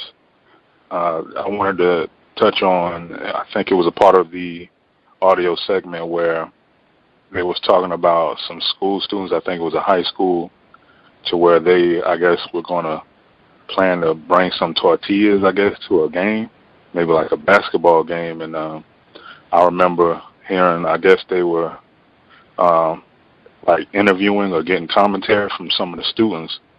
And it seemed like it's like a pattern of where they say, well, we can't really let like one or two students say that it's the whole school and it's this school and it's that school.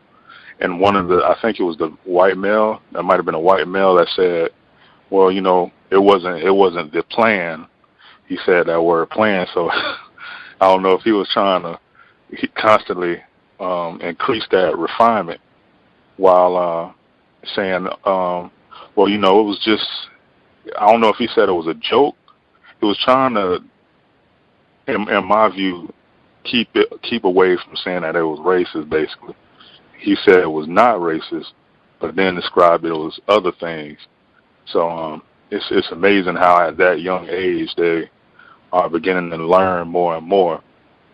And there was another article that I had read that this was also going on at another school.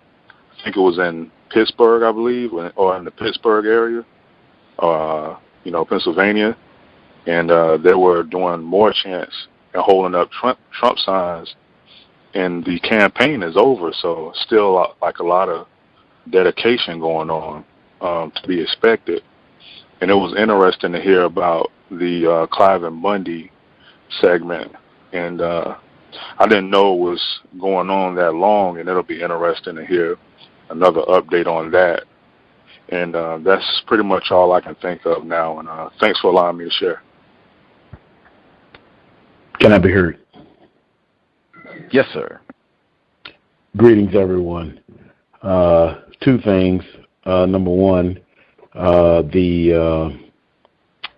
the program about, I guess it's a series about historical black colleges. I have had experiences with the colleges as a student and a student athlete, so I have some experiences on it. I don't see anything constructive ultimately coming out of it. It may attract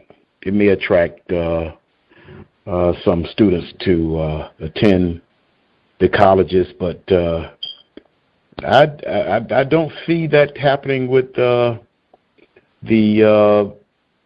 institutions that are predominantly white. I know.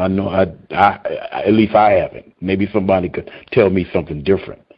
I'm aware of the real life drama that takes place at colleges, and that means all of them. But it seems as though in order to promote historical black colleges, it seems as though that you have to have a whole lot of negativity exposed, and I don't see any constructive purpose for doing so. There are so many other constructive things that could be done to attract or introduce a person to attend a college that is attended by predominantly a lot of non-white black people.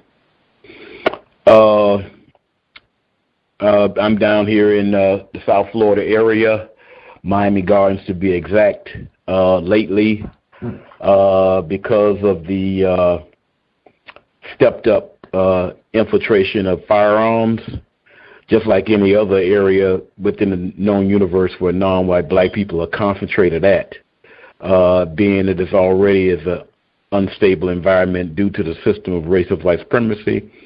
A lot of a lack of love for self and therefore for others. Of course, it's going to be chaos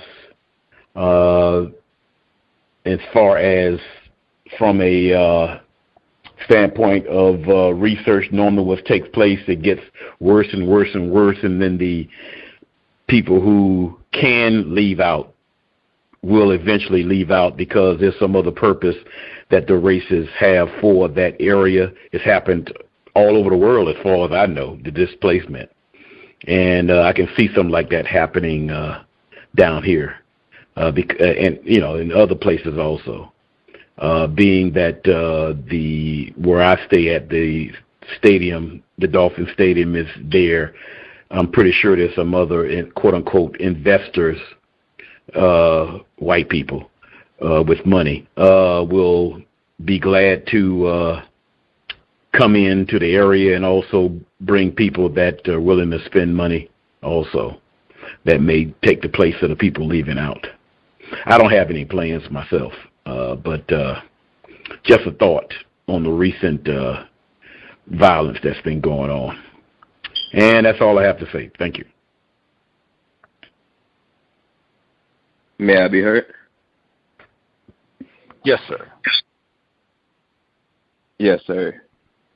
Greetings to you, the host, the callers, and the listeners. I wanted to speak about a lot of people. Well, I hear almost all black people question whether an action of the ICE albinos or of the white people are racist or not. And I just want to say that all of their actions are racist. Every one of them. They're all combined in order to kill black people.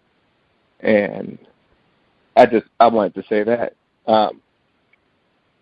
Oftentimes I see ICE albinos, like pictures of them in different countries, and they killed all the parents of these non-white people, and then I'll see another picture and they're handing candy to the children.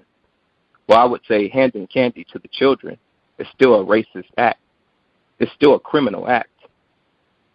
And so if the overall goal of the existence of these people, and I say the overall goal of the existence of these people, the ICE albinos, the overall goal is to kill black people. If that's your overall goal, that in itself is a criminal act. But everything you do, and before you get to actually killing black people, everything you do is a criminal act. Even breathing would be a criminal act.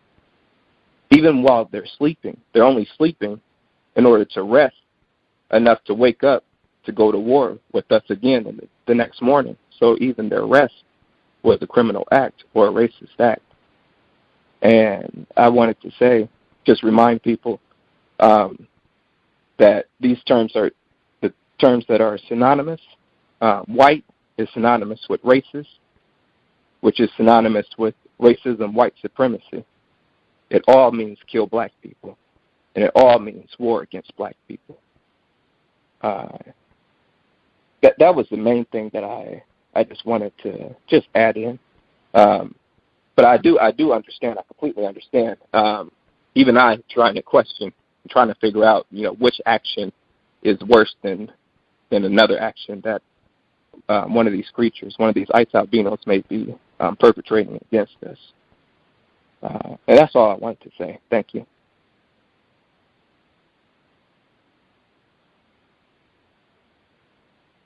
Can I be heard? Yes, ma'am. Oh, okay. Thanks.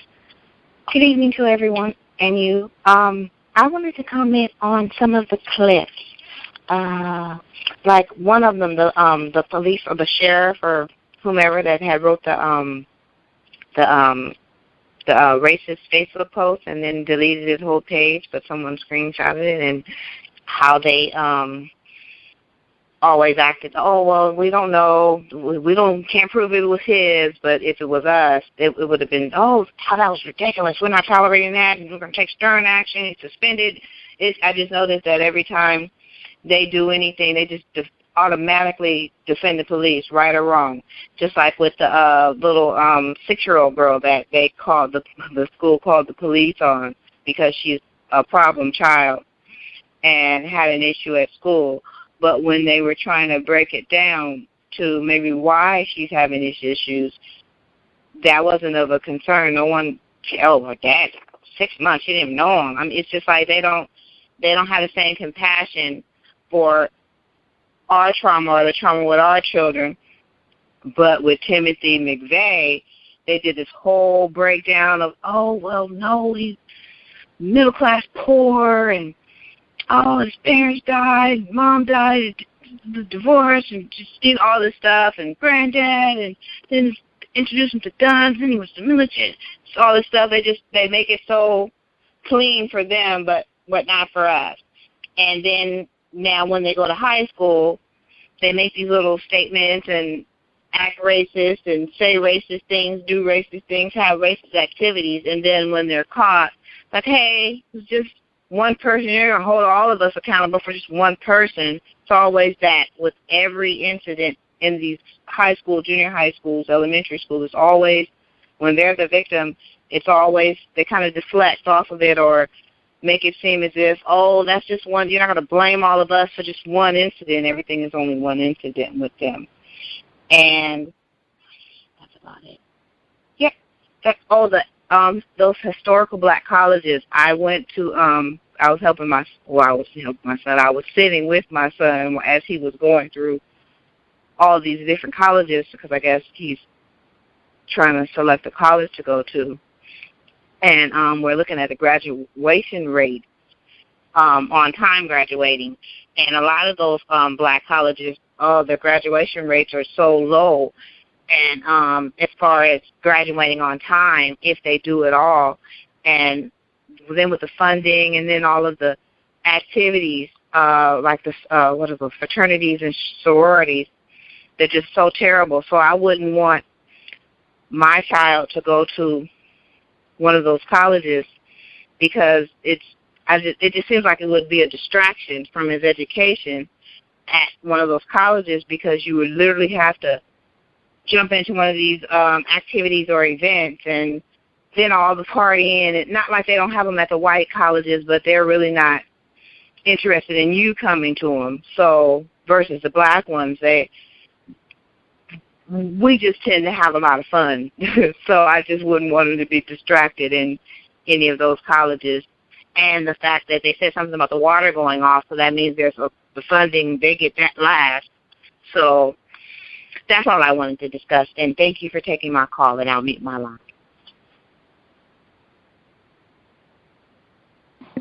Sure. Just a quick update. The sheriff that was accused of posting, which that the she-male is out, and the holler, I forgot the whole phrasing of it, but I got it right in front of me. The Muslim holler monkey has been evicted. Speaking of my article on monkeys, and now him and his she-male need to get gone. I think he was talking about the Obamas, but they say that this officer has received the maximum punishment for this offense, which is 24 days without pay.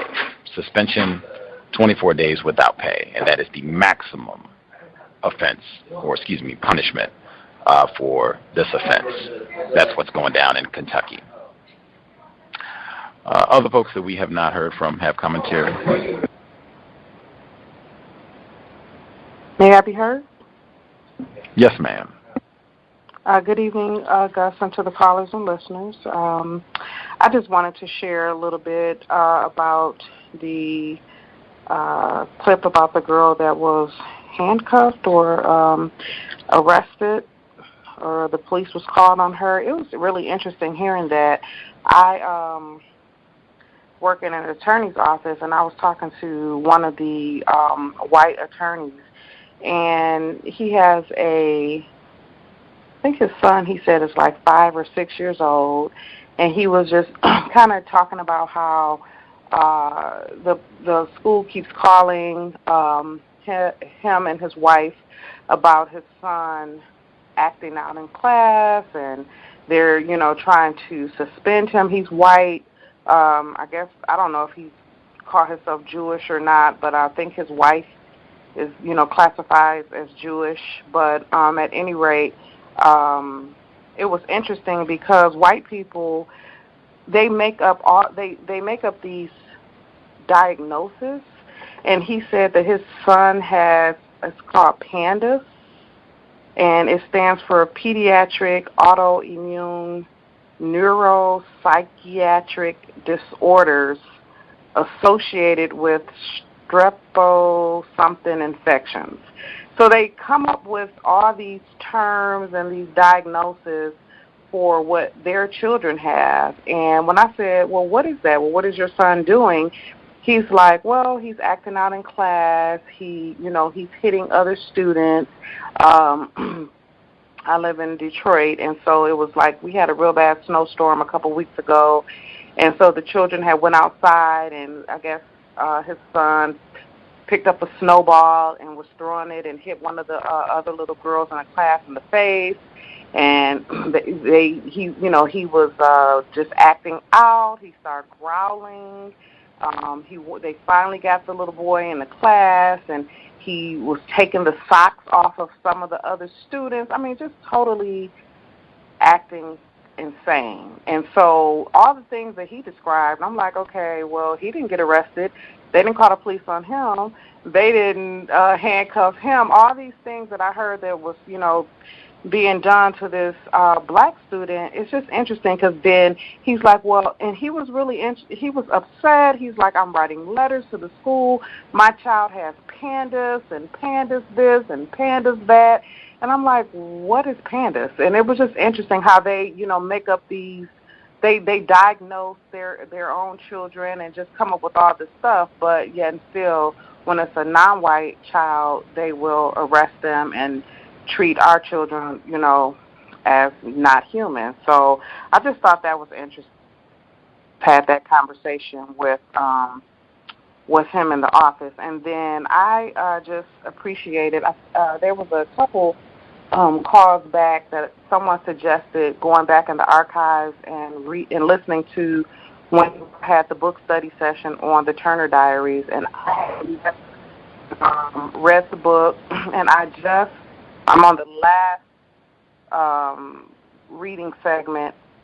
Actually, I think I'm getting ready to finish it on either Monday or Tuesday, but it's really interesting just reading the Turner Diaries because I'm like, wow, Donald Trump, in my opinion, that's definitely his Bible, and the things that, he's doing and the things that is happening today, it's really interesting because I had never heard of the Turner Diaries. I mean, in my ignorance, I didn't know what that was, and by me being a part of this program, it's really shed light on what white people are reading and what they are internalizing and the things that, my goodness. And just for you to have that clip today when they were talking about Timothy McVeigh and, how he, blew up the federal building, I'm like, wow, that's absolutely just like out of the Turner Diary. So I just appreciate the art. There's so much that it's just a wealth of information there that on the information that, well, I guess that's a metaphor, my apologies, but if we just listen to what has been archived, it'll definitely help us in our desire to be less confused. So it has really opened up my eyes on, okay, I think that's a metaphor, so let me just stop. I'll stop there, but that's all I wanted to share. Turner Diaries, that's one of the first books we did for our book study session. If my memory is correct, I think Yorugu was the first book, Toni Morrison's Blue Eyes was the second, and William Pierce, The Turner Diaries, was the third book we did in the book study session.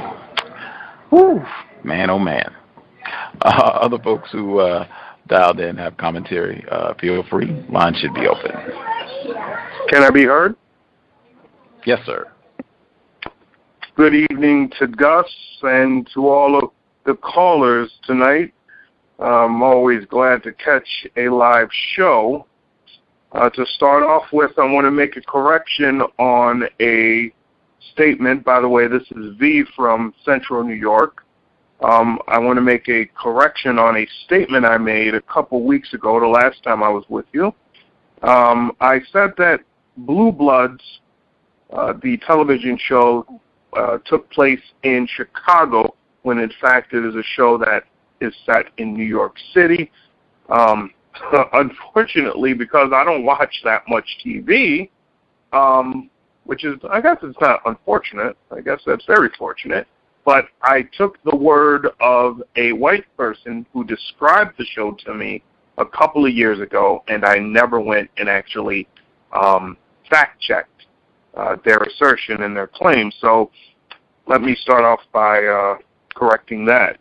Secondly, the idea of giving alcohol to black people, immediately I thought about Public Enemy's song, 1 Million Bottle Bags, the 1 Million Bottle Bag.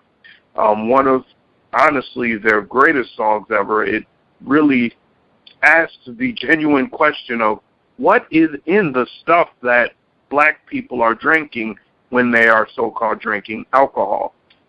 Amazing song, but also recently 2 friends have been trying to get me to come out with them to bars and to clubs, and that is of course not a scene that I want to be involved in. Most of the bars and clubs which they go to are frequented by white people. And to say that I don't trust those environments is an understatement, but I don't. So while I evaded them for several weeks, I finally came out and told them it's not for me. I don't really need to be around that energy. You know, you guys go out and have the fun that you want to have, though. Next on the list of notes which I took, Bobby E. Wright. I found a great lecture of his on YouTube, which I had never listened to before, and in its early minutes he talked about the idea of divide and conquer, which had been employed in academia during the late 70s and early 80s in order to fragment the black movement for not only civil rights, but human rights. That is a very profound statement, especially today, where I see constantly, whenever demographics are being mentioned, rather in a political, economic, or social sense, black people are always fragmented. Black people are never mentioned as a whole collective. It's black women, it's black gays, it's black men, but we are never one collective. So I found that interesting as I was listening to several of the clips, particularly the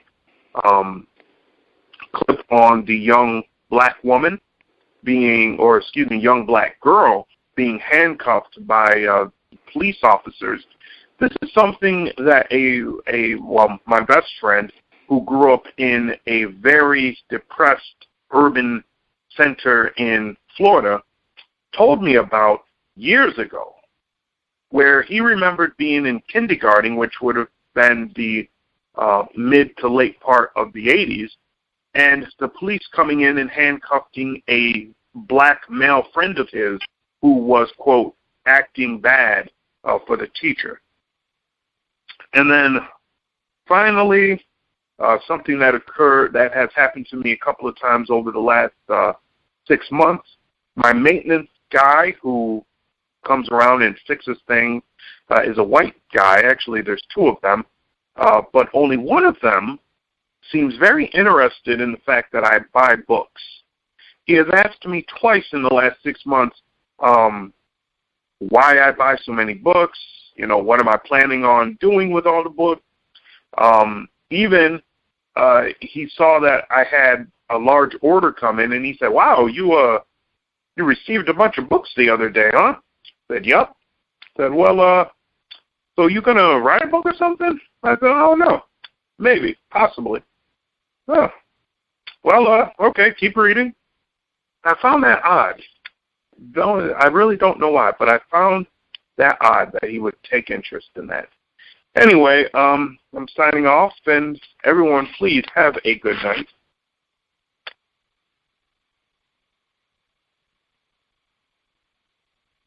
Right on. Hello? Yes, ma'am. Oh, hi. Good evening. Thanks so much for taking my call. Hopefully everyone's having the best evening possible. Great show. I want to talk about a few things. The first one, I guess, about the former president and the first lady being called monkeys. That's never going to end. We should just, I don't know who would think that would end, give that up. Because there was a picture of him, I guess, on vacation. And whoever took the picture showed him being choked by a white guy. I'm like, oh, yeah, okay, that's all the things on vacation, this is what you pick to show over and over again. It's like, yay, okay. And then people were tweeting that respectfully he should get his butt. They didn't use the word butt, but back in office because I guess they think things are horrible. I'm like, he did his time. It's over. Let it go. This is how it works. Second, about the young girl who was handcuffed. Unfortunately, we have to, if we don't know by now, we have to become legal scholars out the womb. We should know that from Jim Crow days even before then, but when the young black children couldn't go to this park and that park, and they had to just know everything. And also, if you have to send your child to school, I think it's important on the first day, no matter what school they go to, you get the rules, even of the classroom, the rule code of conduct of the school or the classroom. Be very clear on what punishments are going to be received for certain behaviors. Make sure you're able to explain that to your child.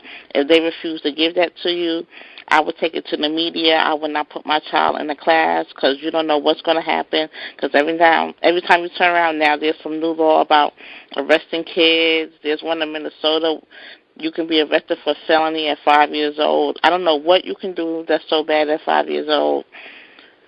I don't know. And thirdly, I guess about the HBCU series, not so much about the series itself, but I guess the character, the new president, she was seems like an affluent African American, and she came to the black school because she had to, because she got in trouble. And I think that just sends, of course, a negative message, and we have to be cognizant of that. And even when we go out, know that black is good. Other people think their race is the best. We can think our race is the best, too, and think our products are the best without talking bad about other products, not just the funeral homes, the churches, and the hair salons. We do a lot of things well. I know personally when I want real news, what I think is quality, true news, I come to the Black News Radio Network, Scotty Reed, some of the other programs on the various channels. That's what I personally choose to do when I want to get what I believe is real, true news. And yes, I investigate because it's good to just investigate and be research oriented and scholars to get full perspectives. But not to disparage what we do, because what we do is just as good and sometimes better. Like, I think this show is the best show. I think you are the best interviewer. Mike Wallace, whoever, I don't care about all those other people. It should not be Edward Murrow Award. It should be Gus Renegade Award. Thank you. Bye-bye. That's wild. Are there other folks that we have not heard from at all? Anybody that, we have not heard from at all during the broadcast?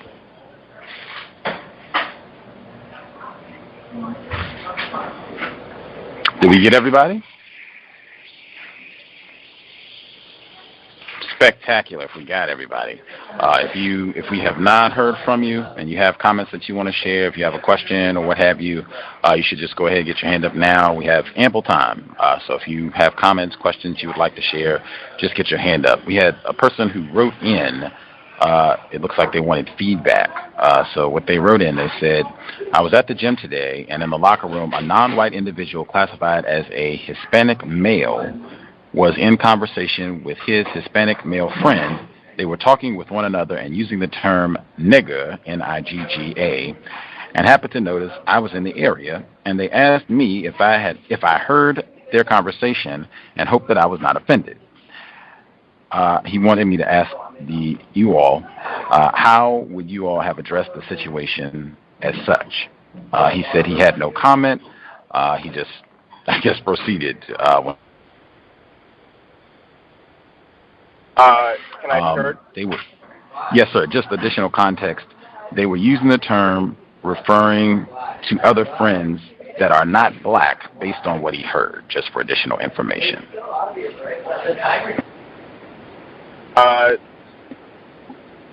I think that the person who wrote in had the most correct response in that situation. Even if he had answered in the affirmative that yes, he was offended, that could have triggered that could have initiated an interaction that could have resulted in violence. So I think that that was probably the best reaction. It makes me think of something that my father told me when I was very small. He said, Kenny, some people are raised to use the N-word. You are not. That me and has been a part of my code. I use the word the N-word. And I refer to it because I've been made aware that suspected white supremacists are infuriated at the fact that it is social custom to use the N-word in place of the word, in question. That's all. Hello, may I be heard? Yes, ma'am. Hi. I think this is where using the code by Neely Fuller, asking questions, that works in every situation. You don't just have to ask white people questions. You can say, well, why would I be offended? And then just keep it going from there, because they'll figure it out. Thank you. Appreciate the response. Anyone else want to provide feedback to the listener who wrote this in?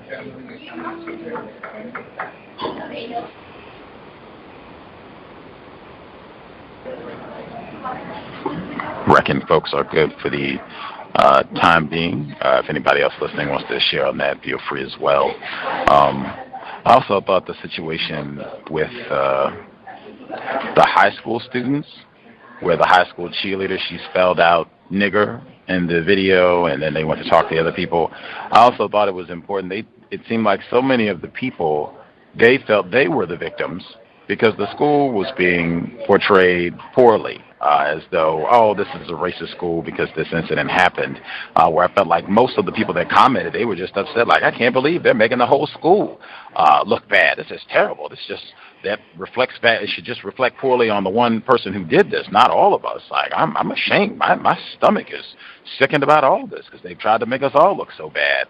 Like, I thought that was typical racist behavior, where it doesn't matter what the circumstance, whites, they always become the victims every time. And even the woman that wrote in, she said, this girl's life has been ruined. I hear that one regularly when a white person, when they post something about niggers this and niggers that on Facebook or Twitter or Snapchat like this was, and then, it at least becomes an issue for a few days. People are like, oh, this person's life has been ruined. I have never heard of a white person's life being ruined as a result of them practicing racism. That is, just hyperbole to the highest degree. I wouldn't care what happened to them. I've heard of people losing their jobs temporarily, and then they get rehired and they move right on with their life. But just that sort of nonsense where they make it seem like this person is going to be living in a cardboard box for the next 50 years as a result of getting caught saying nigger. I mean, that is, come on now, master deceiver. Other folks have commentary they wanted to share.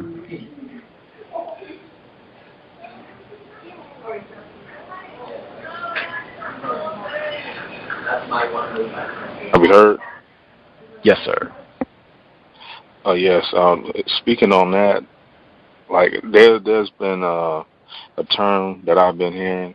I guess you can say it's like a slogan, where they'll say, like, there's no place, I guess, or something like that.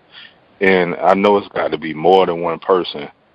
It's usually when they are responding, they get some kind of comment from some kind of representative, maybe a principal or maybe a superintendent.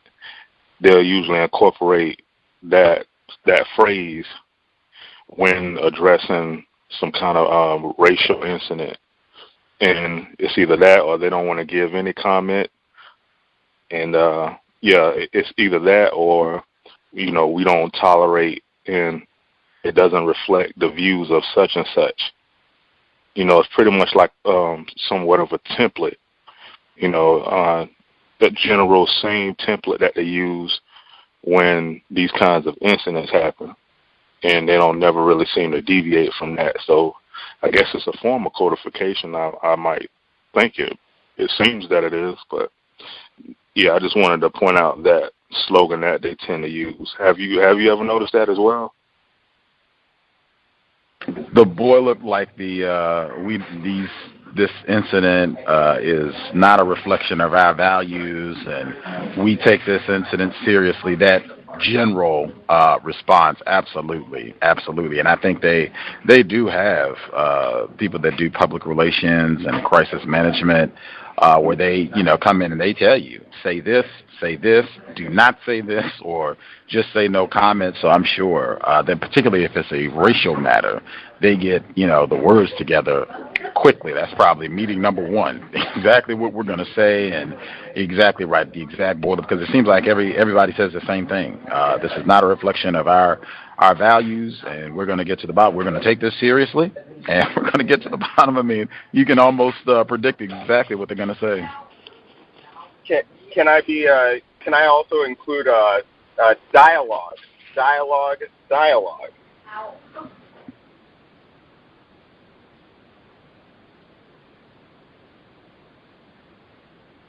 Can I be heard? Yes, sir. Had an observation from earlier in the week on a local radio station with all of the police misconduct that had been going on in the city. We had some organizations come in the city to counter what the police were doing. One of the organizations was the Revolutionary Black Panthers, and they were conducting an interview on the radio, and the person from the organization was speaking of some of the elders, and he specifically brought up Dr. Welsing's name, and he brought up Dr. Fuller, Mr. Fuller's name, and he called him Dr. Fuller, which, some people usually do, and he had named maybe 3 or 4 other names, but Dr. Welsing's name and Mr. Fuller's name were the last names mentioned. Okay, and then the interviewer chimed in and started to ask the person from the organization about some of the names that he had just spoke of. And in the city of Milwaukee, we have somebody that used to be a former superintendent by the name of Dr. Howard Fuller.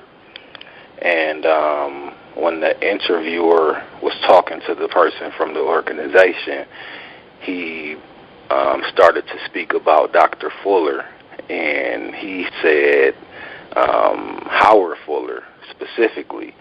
And my observation was that the person from the organization did not correct him in his language. And thank you for letting me share.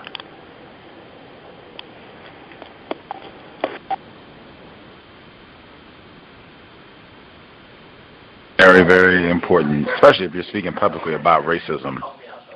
That's just something I think is excellent code to abide by, is to try to be as accurate as you can and just make sure that there are no errors, that nobody is confused by what's been said. If you're discussing racism, counter-racism in any way, and it's public, try to be as accurate as you can. I fail at that myself, but, just try as best you can to be accurate.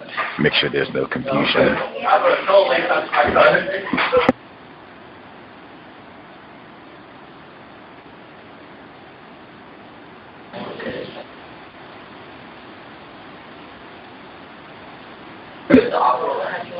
I'm seeing if other folks have commentary that they want to make sure they get in this segment, where I don't know if anybody got to see the documentary that was on PBS about Randy Weaver, all these different, I guess, what they call far-right, quote-unquote, white supremacist organizations. I didn't get to see either of the documentaries. I am going to make an effort to check them out, but I thought it was interesting as well in that interview, where they talked about when they went to this white male, Randy Weaver, when they went on his property, it sounded like a white person was the one who was the filmmaker and reporting on all this, where he said, it just seemed very sympathetic to all of these armed white thugs at minimum, where when they were talking about being in Idaho, and he said, so they're out patrolling their property with their guns.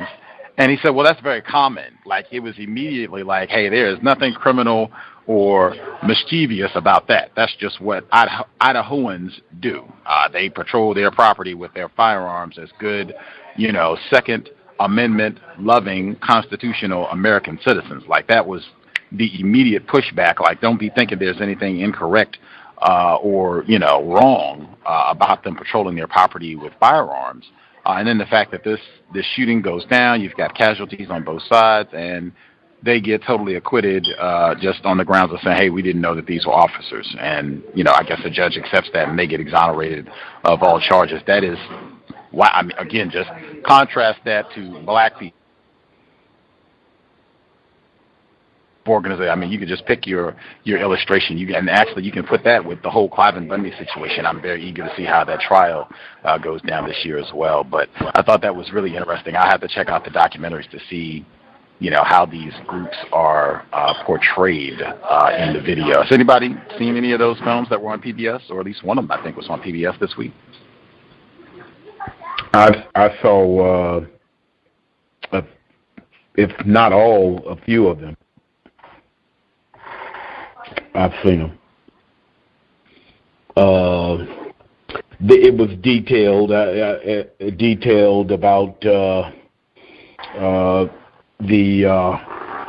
white terrorists that brought down the building in Oklahoma City, and through his story, they connected all of the other previous incidents that were orchestrated by white people that perceivably that practice racism, white supremacy. So I thought it was interesting in that light that you got a chance to see all of the those different incidents that took place in and around the late 1990s, mid to late 1990s. Which is, as most of us know, is just a small fragment of the experiences of racism, white supremacy. But I thought it was interesting, the different documentaries.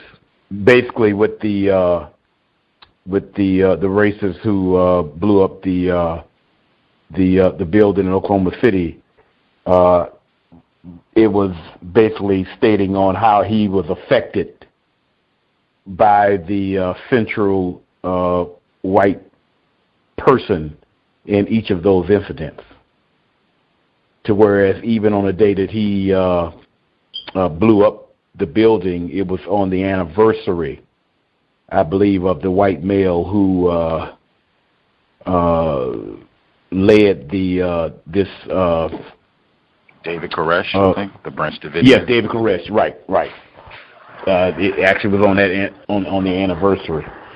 Also, there was I believe there was some non-white black people who burned in that building also. Yeah, I'm gonna have to check it out. That was another thing that stood out. It reminded me of the Pulse shooting at the Orlando nightclub this past summer, when they kept saying that this is, the greatest single mass shooting incident of terrorism, where it totally discounted, the hundreds of times that white mobs have gone out and shot and killed and even bombed, large numbers, bombed and killed large numbers of black people, done it repeatedly and bragged about doing it. In many instances where that just got totally obliterated. It was the same type of thing in terms of what we think of as terrorists. It was almost like the notion of white terrorism didn't begin until, Timothy McVeigh in the 90s, which is absurd, with centuries of why. I mean, they are the quintessential illustration of terrorism. Nobody does it better. Racist man, racist woman, racist child. Other folks have, oh, go ahead.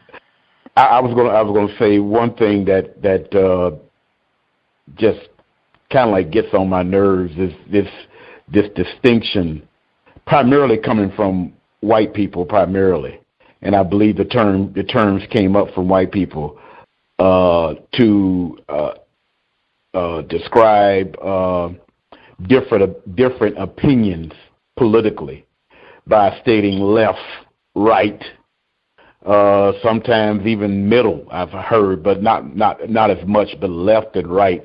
And I believe that terminology is primarily designed to confuse people on purpose.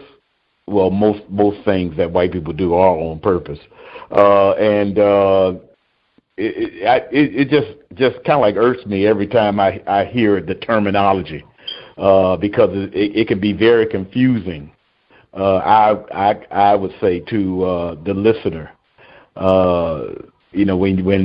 When those type of descriptions are being made, it kind of like goes along with your understanding and view of metaphors.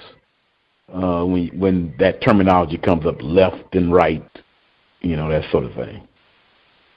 Go ahead. That was just a thought. I would agree. Good observation. I think Dr. Welsing, when that metaphor, and again, the same type of thing, I think done to be confusing, so you don't really understand what they're talking about, and really so you don't understand what it means to be white, thinking that these folks are have some sort of conflict or have competing agendas, when that's not the case at all. They are all committed and members of the global white minority. Other folks have commentary? Things they want to share?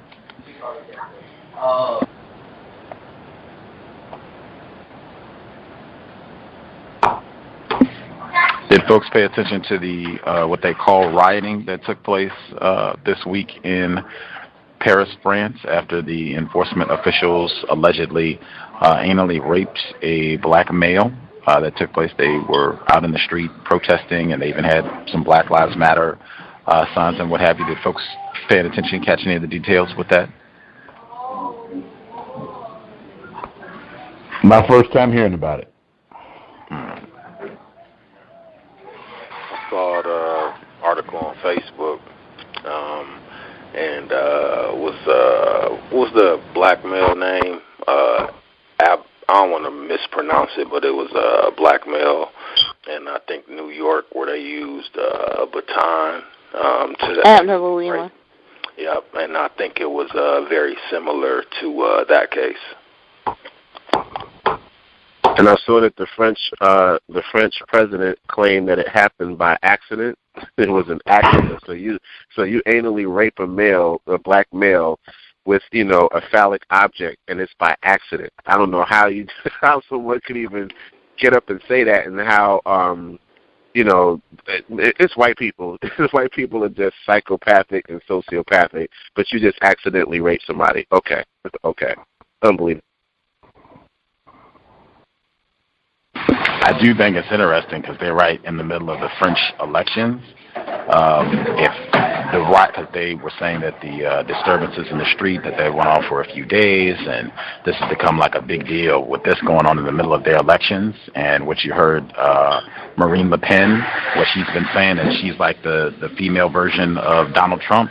I think that could definitely boost her in the polls. Same thing that happened here with Trump, same thing that happened with Brexit. If that continues and becomes a big deal, she will do even better in the poll. She will win. That would be my suspicion. If this becomes a big deal, Rodney King type thing, Trayvon Martin type thing, Marine Le Pen is going to be president. Can I be heard, Gus? Yes, ma'am. So just speaking about Donald Trump, it just makes me so angry sometimes. But the only thing that comes to mind, when I think about him, is just thug. When I see that word, moving forward, the only person I will think about, will be Donald Trump. He's the only one that would come to mind. His behavior has been just a bully mentality, bullying everyone, and that's worked, for him, in his business and maybe in his personal life. But it's just very, very apropos.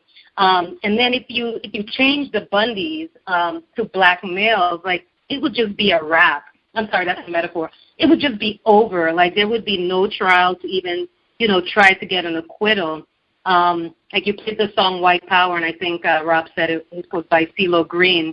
That song is just very apropos when you think about, Bundy and you think about Trump. It's just very fitting. When you look at these two gentlemen, and they're, I can't even call them a gentleman, when you look at those two men and just their thug behavior, what else, can be said but white power. So that's it. When you started talking about Trump, and it just kind of came to mind. Thank you, Gus. Oh, yeah, Gus. Just to touch on the same article, it's interesting, just to correct myself, it was an actual French police officer who said it was an accident. And in the article, they say that the French police, this is what it says, the French police officer charged with anally raping a black male with his baton during an arrest on February 2nd did so on accident, according to an investigation report prepared by the National Police. A 22-year-old man identified only as Theo suffered serious injuries after he was stopped, beaten, allegedly raped, and arrested by a group of 4 police officers in Ornay-sous-Bois, a suburb north of Paris. One officer was charged with rape and assault. The 3 other officers were charged with assault. And then they said as they spoke to Theo, this is the victim, at a French TV station, BFM TV, on February 6th, that the officer took his baton and kicked it into my buttocks, which reminds me of the young black male that was raped, and they raped with the hanger, and they kicked the hanger into his buttocks. This is what the guy said that they had done to him with the baton. They kicked it into his buttocks. And in reference to Mrs. Marie Le Pen, they had a nice documentary called on Noisy about French rappers, and they actually had a whole section on Marie Le Pen, and she is the female Donald Trump of France, and what makes her popular is her anti-immigrant status. She is rabidly against anything that's not white and French, and her ability to reach the French people, the racist white populace in France, is exactly identical to what Donald Trump is doing here. So I just see a global white nationalist, white supremacist movement taking place throughout not just the U.S., but Europe and any countries that are majority white, where these people are trying to basically get rid of anyone who is non-white that resides within their borders. Thank you. Can I be heard? Yes, sir. Every time when I hear the word immigrant, I always think black. Because of, a couple of weeks ago, I mentioned a paper which described black individuals in the United States as internal immigrants. Every time I hear immigrant, I think black. When Donald Trump was talking about the violence in Chicago, he mixed that in with the idea of having to send federal people. I do not believe he said federal agents, but he said federal something and he was going to send them in to get the immigrants that were in the city. And I think there is something very apt to the idea that there is a white nationalist fervor spreading not only throughout the country, but throughout the world. And one thing I have noticed that has been very telling is last summer when I would conduct research on YouTube for white nationalist videos, I rarely saw white women coming out as white nationalists. I saw the videos. There were videos there, but now, over the last month and a half, I've seen a lot more. Now, maybe YouTube's their search engine is refining, so I'm finding more or something, but they seem more present now, which is telling to me, because when white women are willing to say, I'm a white nationalist, I'm not worried about the women's movement, that's really the tribe coming back together. So I'm very conscious of this. Can I be heard? Yes, sir. Yes. Before I forget it, I'll just preface it by saying that when I do watch movies, primarily they are very, very old ones, much like Mr. Fuller. If anyone is interested, look on your search engine on YouTube and look at the movie General Spanky, 1936. You'll find it very interesting. It's a comedy on racism, white supremacy.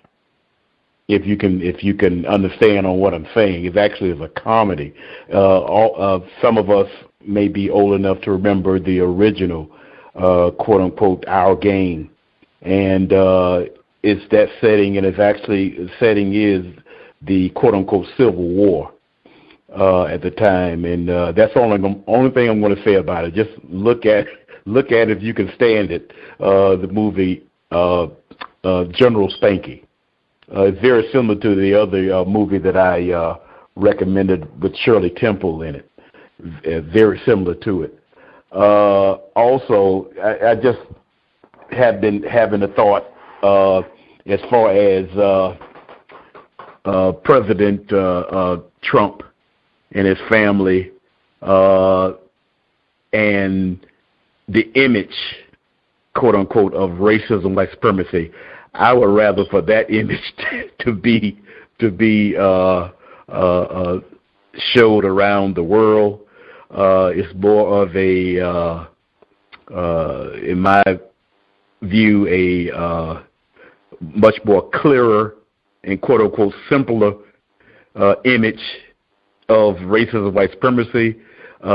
Every character in the family fits the description of racist and or suspected racist, even the way they look, some of the easy to obtain background of the individuals. Wow, it's just great to see and easy for non-white victims that may want to explain something in the realm of racism, white supremacy. You can use any one of those people, the president, his wife, some of it, his children. You can easily make examples. Any way that you will want to use your imagination to explain it to another non-white victim of racist white supremacy, they make it very easy, comparable to some other examples that could have gotten there. They are much more easier of an examples, is what I wanted to say. Thank you. Can I be heard? Yes, sir. We just had a caller who wrote in. I wanted to get their comment in really quick.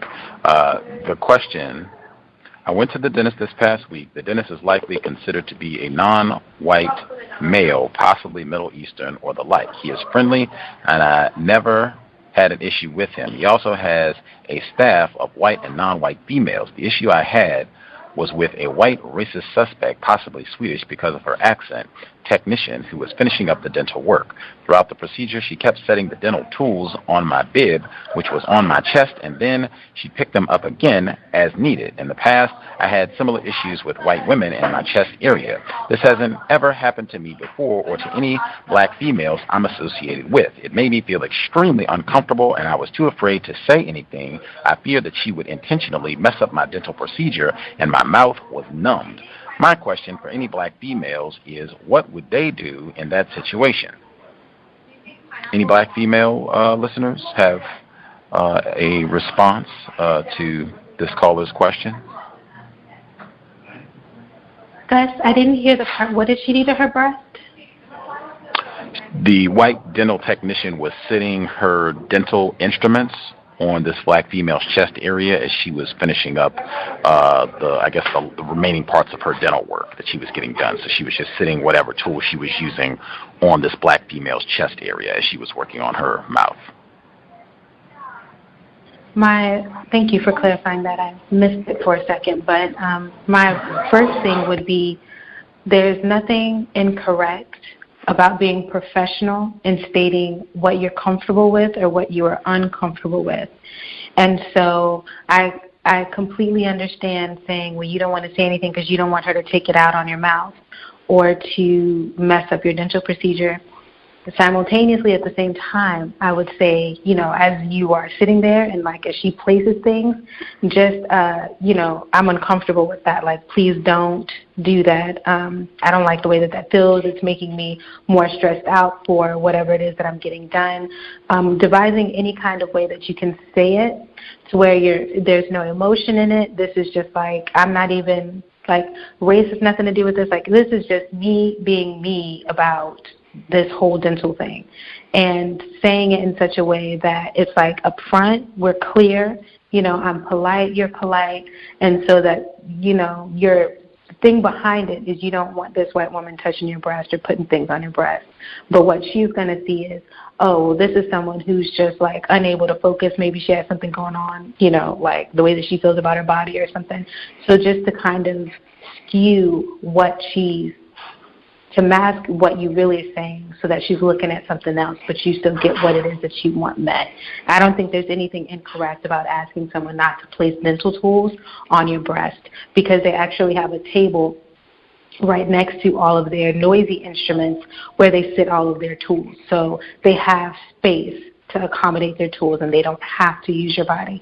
So you can let her know that if you have to go for a follow-up or anything like that, you could just say that up front, hey, let's not do that. I'd appreciate if we don't do that. I don't like it. It's making my blood pressure high. However you want to word it to kind of get what it is that you need. I hope that's helpful. Yeah, hello? Yes, ma'am. Yeah, that also sounds like that's some kind of violation because, I'm not saying people walk around with dirty clothes, but your clothes have been outside, touching the elements. That's unsanitary. Yes, of course, the touching, that's wrong, but just matter of fact business, that's unsanitary. Like the young lady said before, ahead of me, they have a table that they clean off all the time. They have spaces for that. The space is not on you. That's just dirty, and that's a lawsuit. That's the first thing I would write whoever is the dental board. I would let them know that this happened at the office. Find some kind of legal letter, say this happened, and send it to everybody. And then she had to fight, whoever it was had to fight, say, well, no, it wasn't me. I know what happened to me, and I told the world. So even if it's not true, right now, whatever people believe is more important than what actually happened. And I'm not saying, of course, that person's telling the truth, but if you put it out there, send it to the news, just humiliate this whole office. This is what happened, and then either the person they could lie or they want to, but the reputation is ruined.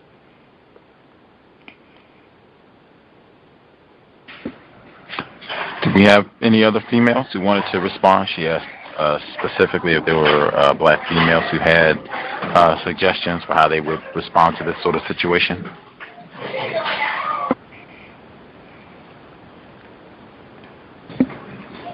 No other black females. Any black males want to give any suggestions?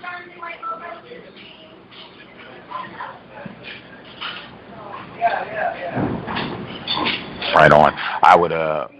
I think the two female callers that spoke up, I thought they both gave great recommendations.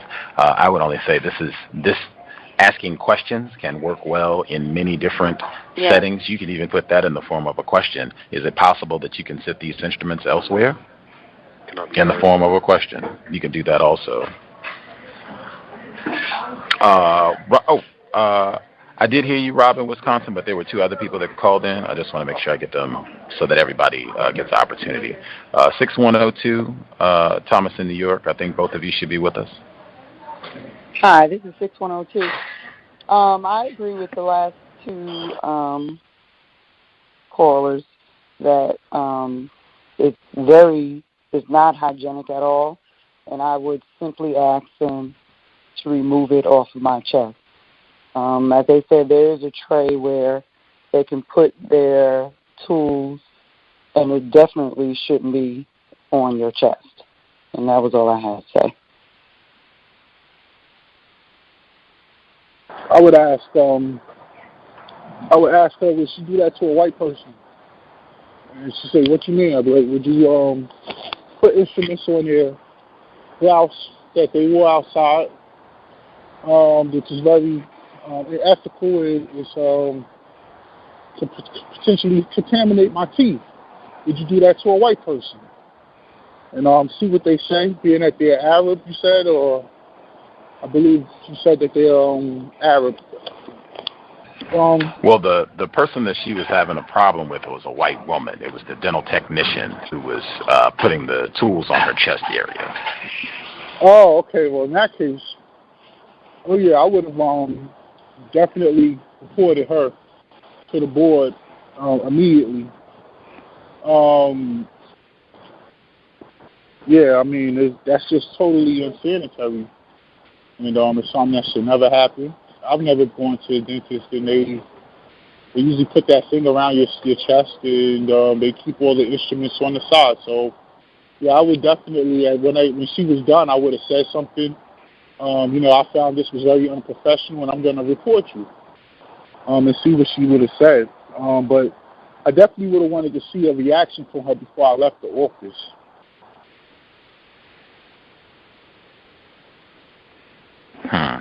I guess for detail, I think she said she did have a bib on, and this suspected race soldier was placing the dental instruments on top of the bib, if that matters to anyone at all. So I guess it wasn't directly on the clothing, it was on top of the bib over her chest area. Gus, can I be heard? Yes, ma'am. Just really quick, I've gone in and I've had stuff done to my teeth. A similar thing has happened to me, but I don't have the same type of experience with my chest as I think this female caller has had. So, it could, what I'm trying to say is approaching it in such a way that you let this person know, because you said that you have a good relationship with the dentist and all of that, and people talk, and it's hard to come by a good dentist, in my opinion, one that is good and takes your insurance and all that kind of stuff. So you don't necessarily want to create any tension. You don't even want this to become a thing. You just don't want the tools on your chest.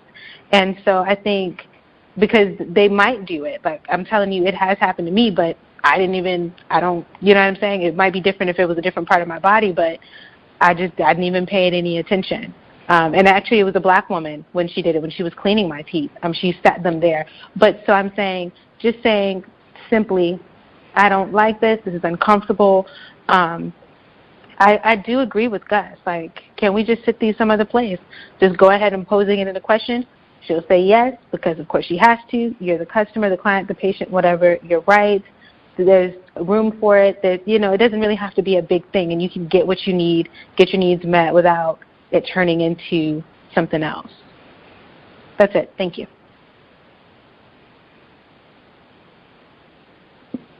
For sure, especially if you have any sensitivities. I don't know if, because I know we've had black females specifically who've called in before where they've worked with racists and they would make comments about their chest area or even touch them sometimes in their chest area. So if this is a sort of thing where you're regularly being targeted for that part of your body, then yeah, absolutely. I would try and nip that in the bud every time, because that's something that's you have sensitivities about, because you're having to deal with that sort of abuse on a regular basis anyway. So I would, and if addressing it just meant asking that question, putting it in the form of a question, is it possible we could set these tools someplace else?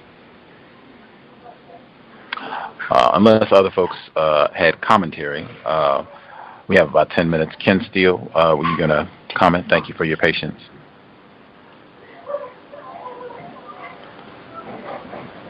Mr. Steele, are you going to comment? Are you still with us, sir? Oh.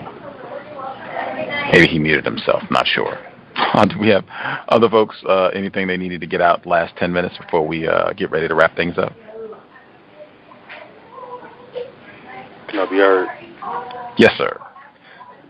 Just to touch on that dental situation, listening to all of the commentary, I'm really just hearing our level of victimization, and that sounds very like a very personal situation, and I think especially as a black female under this system, if at all possible, in any and every situation, you should always set boundaries and keep things as professional as possible, and come at things directly, blunt, and even if that means terminating services, so what?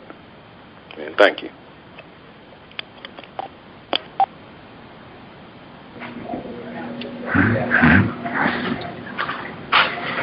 I was reminded, I think it was a black female, she actually worked at the dentist's office and found out that her white racist colleagues had been spying on her internet activity. Apparently she had been posting about some of the police shootings and racism, so they were spying on her net activity, which should not be a surprise to anyone. You should just have that in mind while you're at work. Particularly if you have to use a computer, a desktop computer or what have you for your job, that they are looking at every single thing that you do on that computer all day long. But yes, they had been doing this, and even I think they had been having little secret meetings amongst themselves about her comments and her views on racism and what have you, which is something whites do all the time. But it just reminded me of that since it was in the dental setting. Any other commentary folks needed to get in?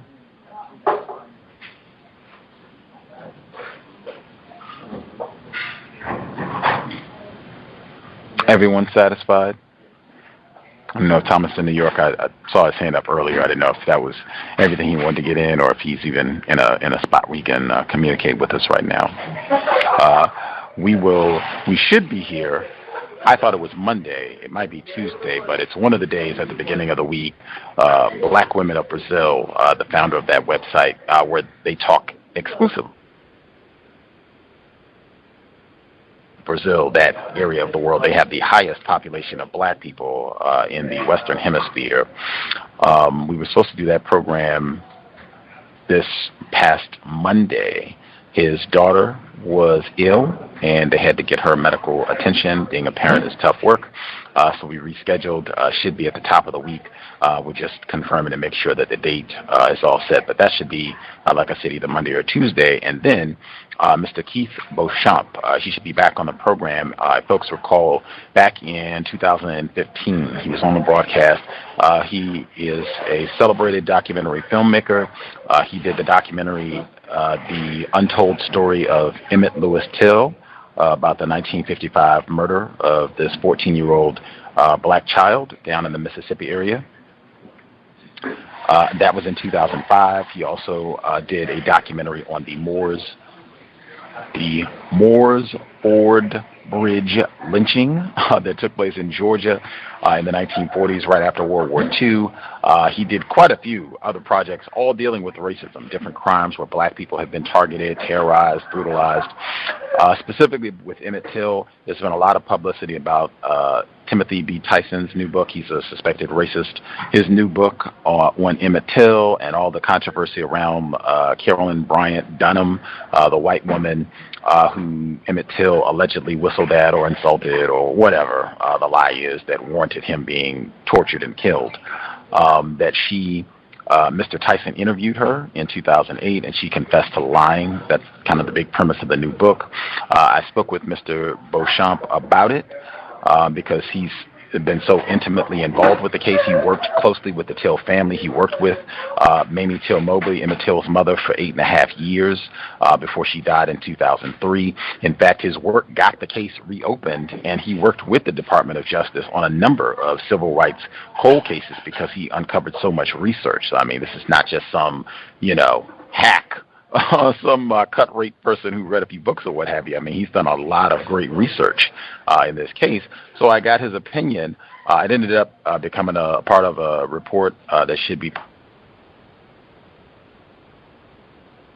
sometime soon that covers a lot of this. And Mr. Beauchamp, he should be back on the program this Wednesday to talk about just more details about the Emmett Till case and his thoughts on the book with Mr. Tyson. It was very interesting because at the beginning of the conversation, he said, "I consider Tim Tyson a friend."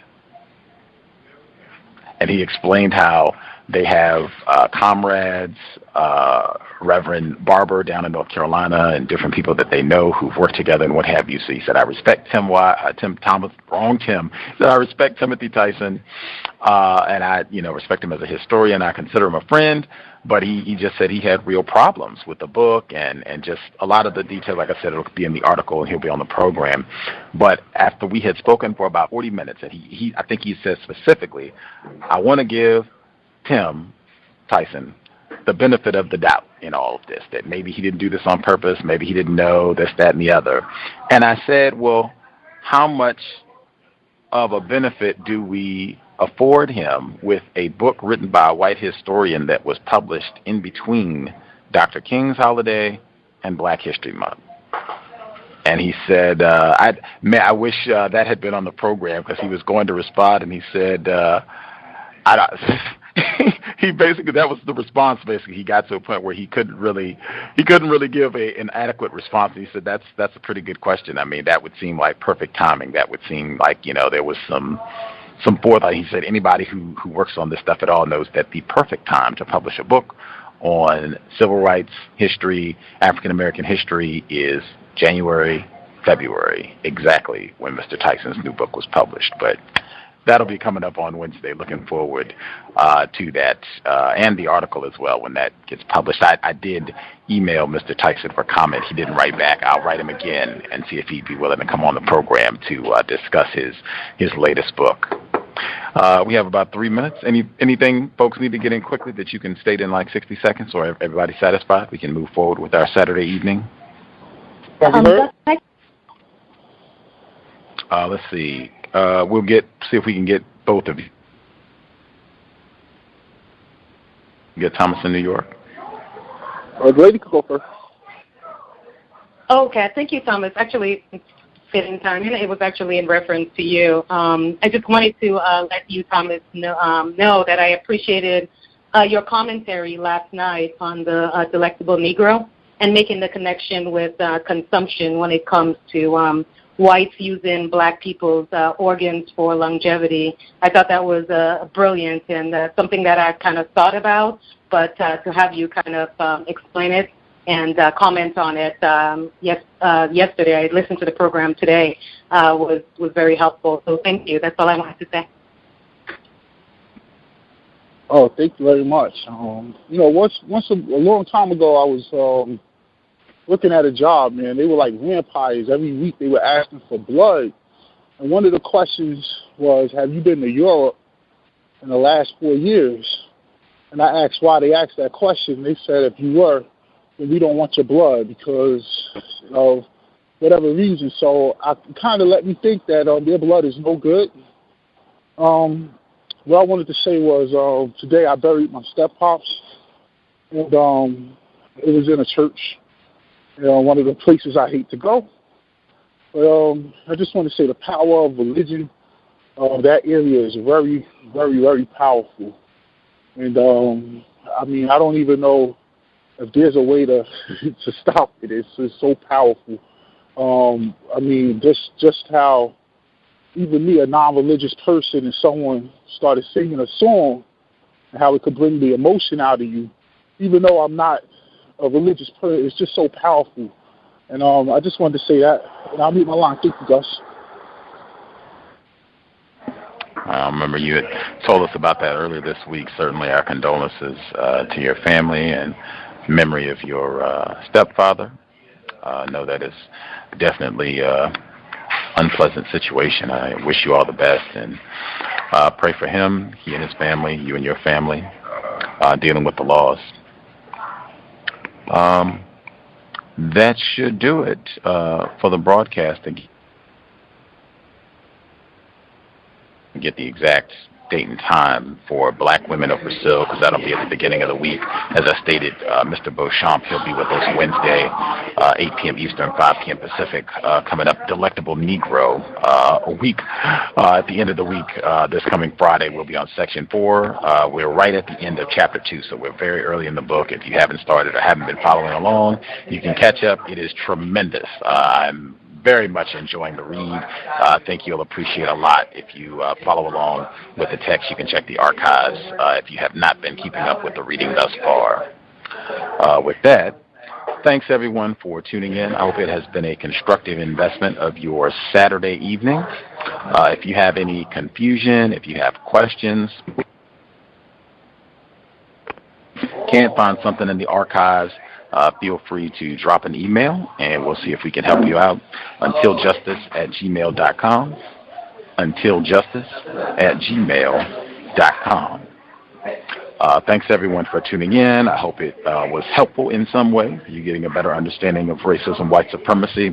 As we state weekly, sobriety would be best under conditions of white supremacy. I think, thankfully, I remember to mention that article at the beginning of the program, the late Frederick Douglass, and them talking about how alcohol was used to keep non-white people from being able to think clearly, to develop counter-racist solutions, to escape, try to protect themselves as best they could.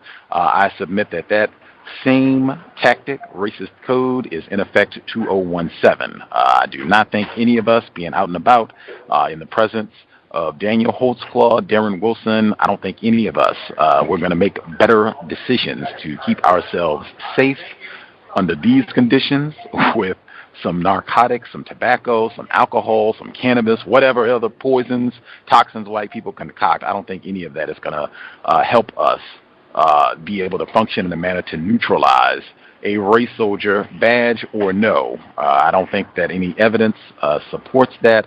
I think Dr. Wilson would want us to be sober so that our brain computers can operate with maximum efficiency to crank out.